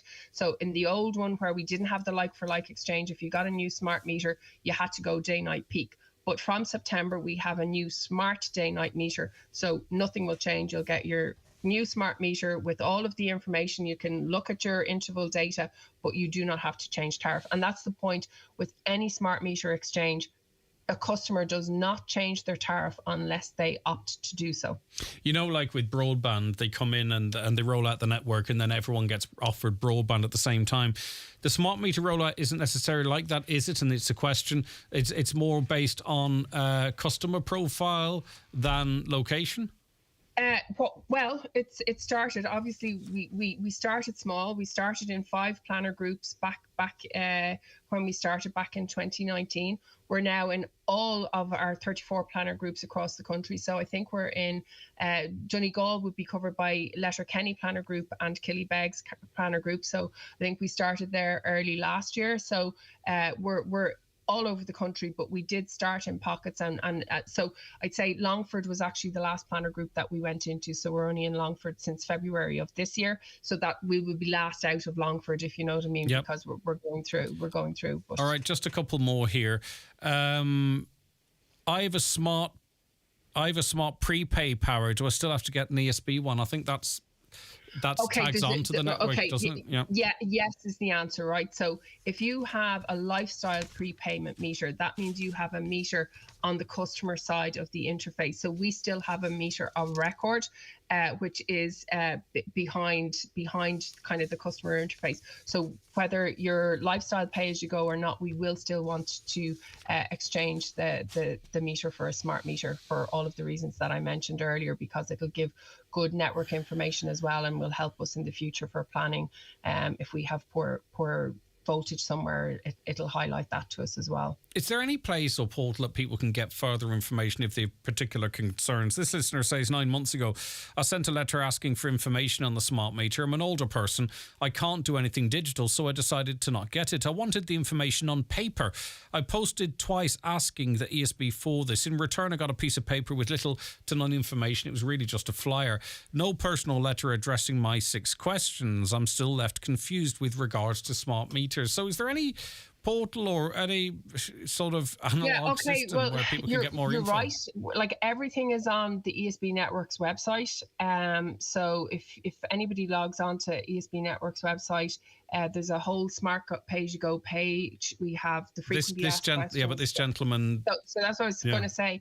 But anybody who writes into us, now I'm surprised because I get a lot of letters, and if we get a list of questions from somebody who, we do provide the answers back in letter format. So I'm kind of surprised. So look, if you want to send me that customer's details separately, I'll check it out, because we do get handwritten letters, we get typed letters, and we do respond to every letter that we get. So.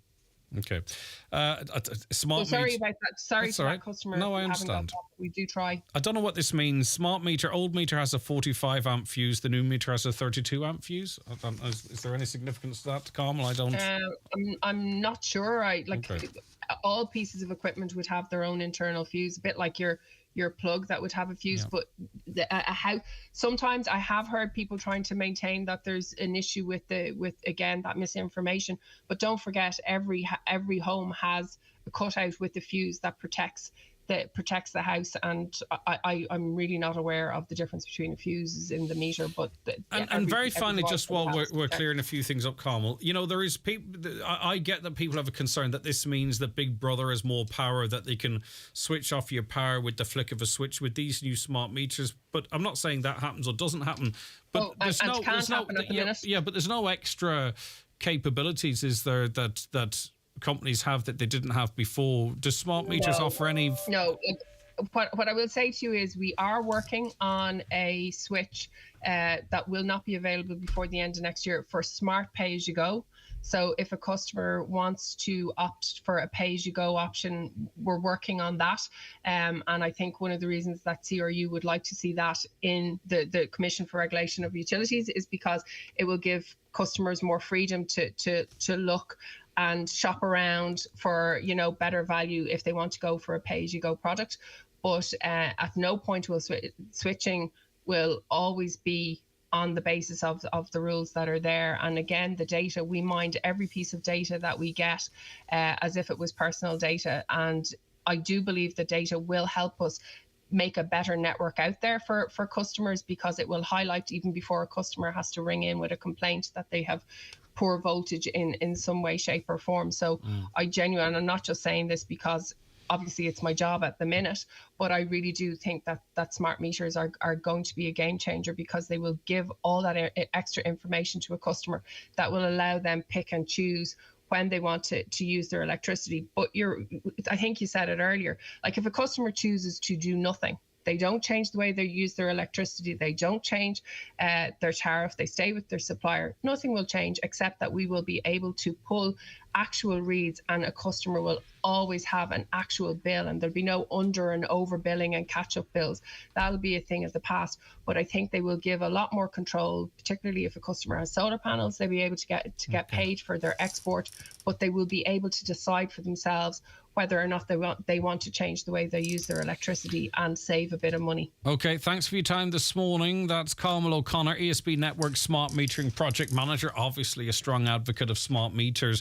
Maybe you had your concerns, or has your views changed, or have they been strengthened? Are you more inclined to get one, or did everything that you thought, was it just confirmed and you'll never get one? 08660 25,000 WhatsApp and text. Let us know what you think. Watch the show live now on YouTube, Facebook and at highlandradio.com. Pick up the perfect dinner guest at M&S with 20% off our classics wine range. Maybe a crisp, elegant Pinot Grigio, or a sparkling Prosecco, or perhaps a sumptuous Chianti. With 33 wines in the range, there's a classic wine for every occasion, and you'll only get them with 20% off at your local M&S. Terms and conditions apply. Please drink responsibly. A public interest message from Donegal County Council. Householders and building owners in areas susceptible to wildfires are advised to cut back or remove any vegetation or other combustible material in the vicinity of their house, building or oil tank to prevent wildfires damaging or destroying their property. Cleared areas should be maintained free of vegetation and combustible material.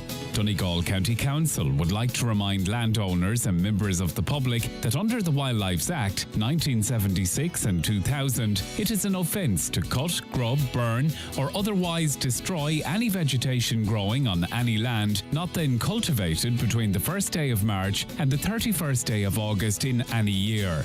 Landowners are also reminded that under the Waste Management Regulations 2023, the burning of agricultural waste is currently prohibited. Donegal County Council, protecting your environment. Getting married. Men's wedding suit packages are now 20% off. Book before August 31st. Evolve Clothing. Letterkenny Retail Park. Terms and conditions apply. Dirkfest Music Festival Castledirk presents Europe's premier Queen tribute act, Queen, Sunday, July 30th at the Dirkfest Big Top Castledirk, plus ABBA tribute to Bjorn Identity and tributes to U2 and Lady Gaga. Tickets $27.50. See dirkfest.co.uk. Sponsored by Castle Glass Castledirk. Strictly over 18s.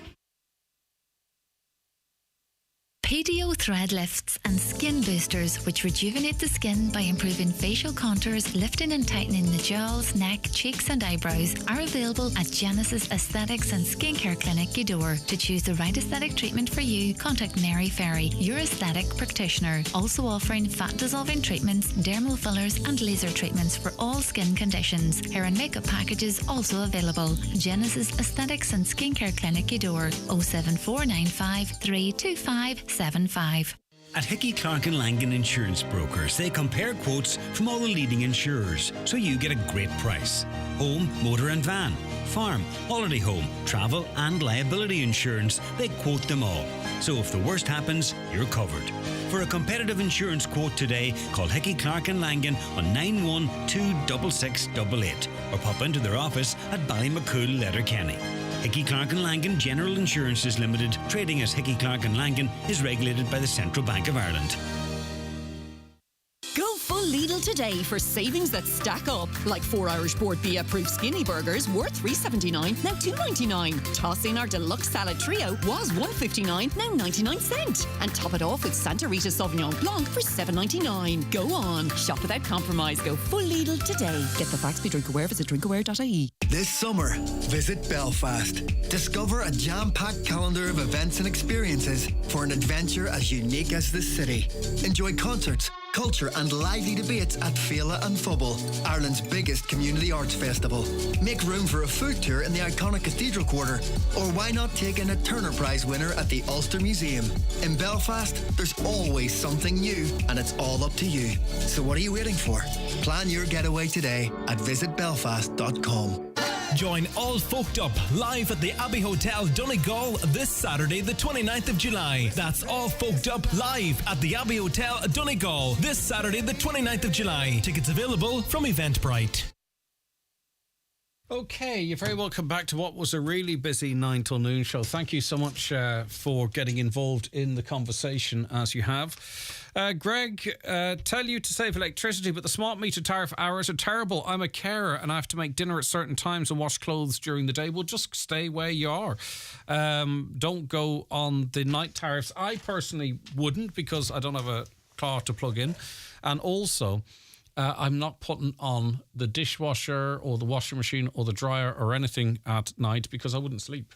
So I can't see how I might benefit from cheaper electricity at night. So that would be my feelings. Management need to get their act together and stop wasting taxpayers' money. Gullies never cleaned or manholes. Waste money fixing roads before that's fixed. Another. Is the Glen Gad water affected? I'm not really quite sure if that was on the list. I'll have to relook at the list. The council or politicians can't stop nature. No, but that's like saying... I mean... That's like saying don't use an umbrella because you can't stop nature, but you can. You can stop the rain falling on your head. And if you build proper drainage system and have wide gullies and wide waste pipes and what have you, you can direct nature away from people's homes and businesses. So, yeah, of course, you can't stop nature, but you can protect yourself from it. I live in McBride Street in Rafo here. We were flooded on Saturday evening. The street was like a raging river. A few premises were badly hit. What I'm angry about is not one councillor, except for Frank McBurty, appeared to have a look around. Council have not even sent out anyone to unblock drains or clean up in any way, says that listener. There is no mention of architects or engineers who will have more of an idea of what the implications are for people who take up the new scheme. What are their views? Well, we're hoping, as I say, still, when the dust settles, to get a panel together to sort of take some test cases of this is a house of this size and in that area and so on and so forth, and see if we can start answering those types of questions for people. I live on an estate at the end of Rafo, heading up towards Mongorry Hill. My house and the adjoining house are beside the Swill Burn.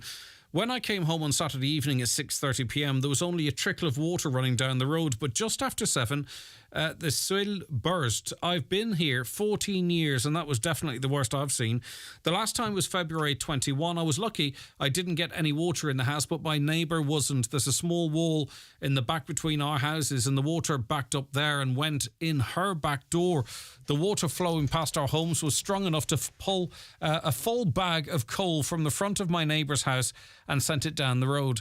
The council were out just after 8, and it was after 11 when they got the water slowed down. We have no quick access in the town to sandbags, and I think if people in the town did, we could be better prepared. If this happened in the middle of the night when people were in bed asleep, the damage in our homes could be worse. Yeah, indeed, you see, again, just something as simple. Can you get anything simpler than filling a bag with some sand so that you can put it at your back door or what have you? But people don't have that local access. I hope that's something that is done ASAP. Why do these flood prevention schemes take so long? I've read that. I don't know what the story is. Certain areas are prone to flooding. It happens all over, especially low-lying areas. But certain places that weren't prone to flooding are now prone to flooding. It can be for a number of reasons. It can be a change in how the rain falls. We know statistically, for whatever reason, and we can argue the toss over it for forever and a day, but statistically over the last 30 years, we have 8% more rain than we had 30 years ago. So, I mean, that is a significant jump. That's almost a 10% fall in rain increase. That doesn't mean over the course of the year. That can be in a single month, across a month, across a day. But we do now have, for one reason or another, 7-8% more rainfall. Don't know why that is. I don't. Well, I do know how it is. Sorry, some people might say it's for this reason or that reason. There's no doubt in my mind that the climate is changing. So there are places that were never flooded before that were flooded or get flooded. And also there are works that can happen further upstream, in inverted commas, that can cause flooding downstream where flooding didn't exist before. There's lots of variables. Just drove through Raphoe and I see Minister Charlie McConalogue talking to people on the street. Lovely, that's great. How often do people take it upon themselves to clean a manhole and clean a drain for when the big spill of rain comes? I don't know what the maintenance programme is in that regard, to be honest with you, but a lot of people feel it doesn't happen. This has been happening for years. Didn't they say we are due a mini ice age before this happens? They say the weather will go up and down. It would appear that's on its way. What is the ESB doing to keep power when they're encouraging everyone into the power grid, which can't take the capacity it already has? Last one before we have to bid you adieu. The council has failed Raphoe in a major way, believes this listener. The water and sewage system hasn't been updated in years and any work was done by Councillor McBurty. The damage at the weekend would have been worse had he not have done his work out of his own pocket. Multiple examples of building continues, but no infrastructure is looked at, they say. Actually, we do have time for a couple more. The bridge in Raphoe collapsed and traffic had to be redirected, but most of this was done out of the goodness and hard work of the local council work people and locals in the area. Have these people, these poor people who were flooded, do they have any insurance, or have the insurance company stopped covering these areas? Well, we heard from one, he has insurance if a plane hits the roof, but not if it's flooded. That's the suspicion. People can't get flood protection insurance any longer because of past flooding history. Okay, well, listen, we're going to return to that as much as we have to over time, and until we find out such time as something as simple as a pile of sand and bags are located in these areas, or whatever else may need to be done. Stay in touch with us, 086 60 25,000. You can text at any time. We can pick them up. Maybe you're listening to the podcast or our replay overnight. You can still text in. We'll carry those messages on the next live broadcast, which is tomorrow morning at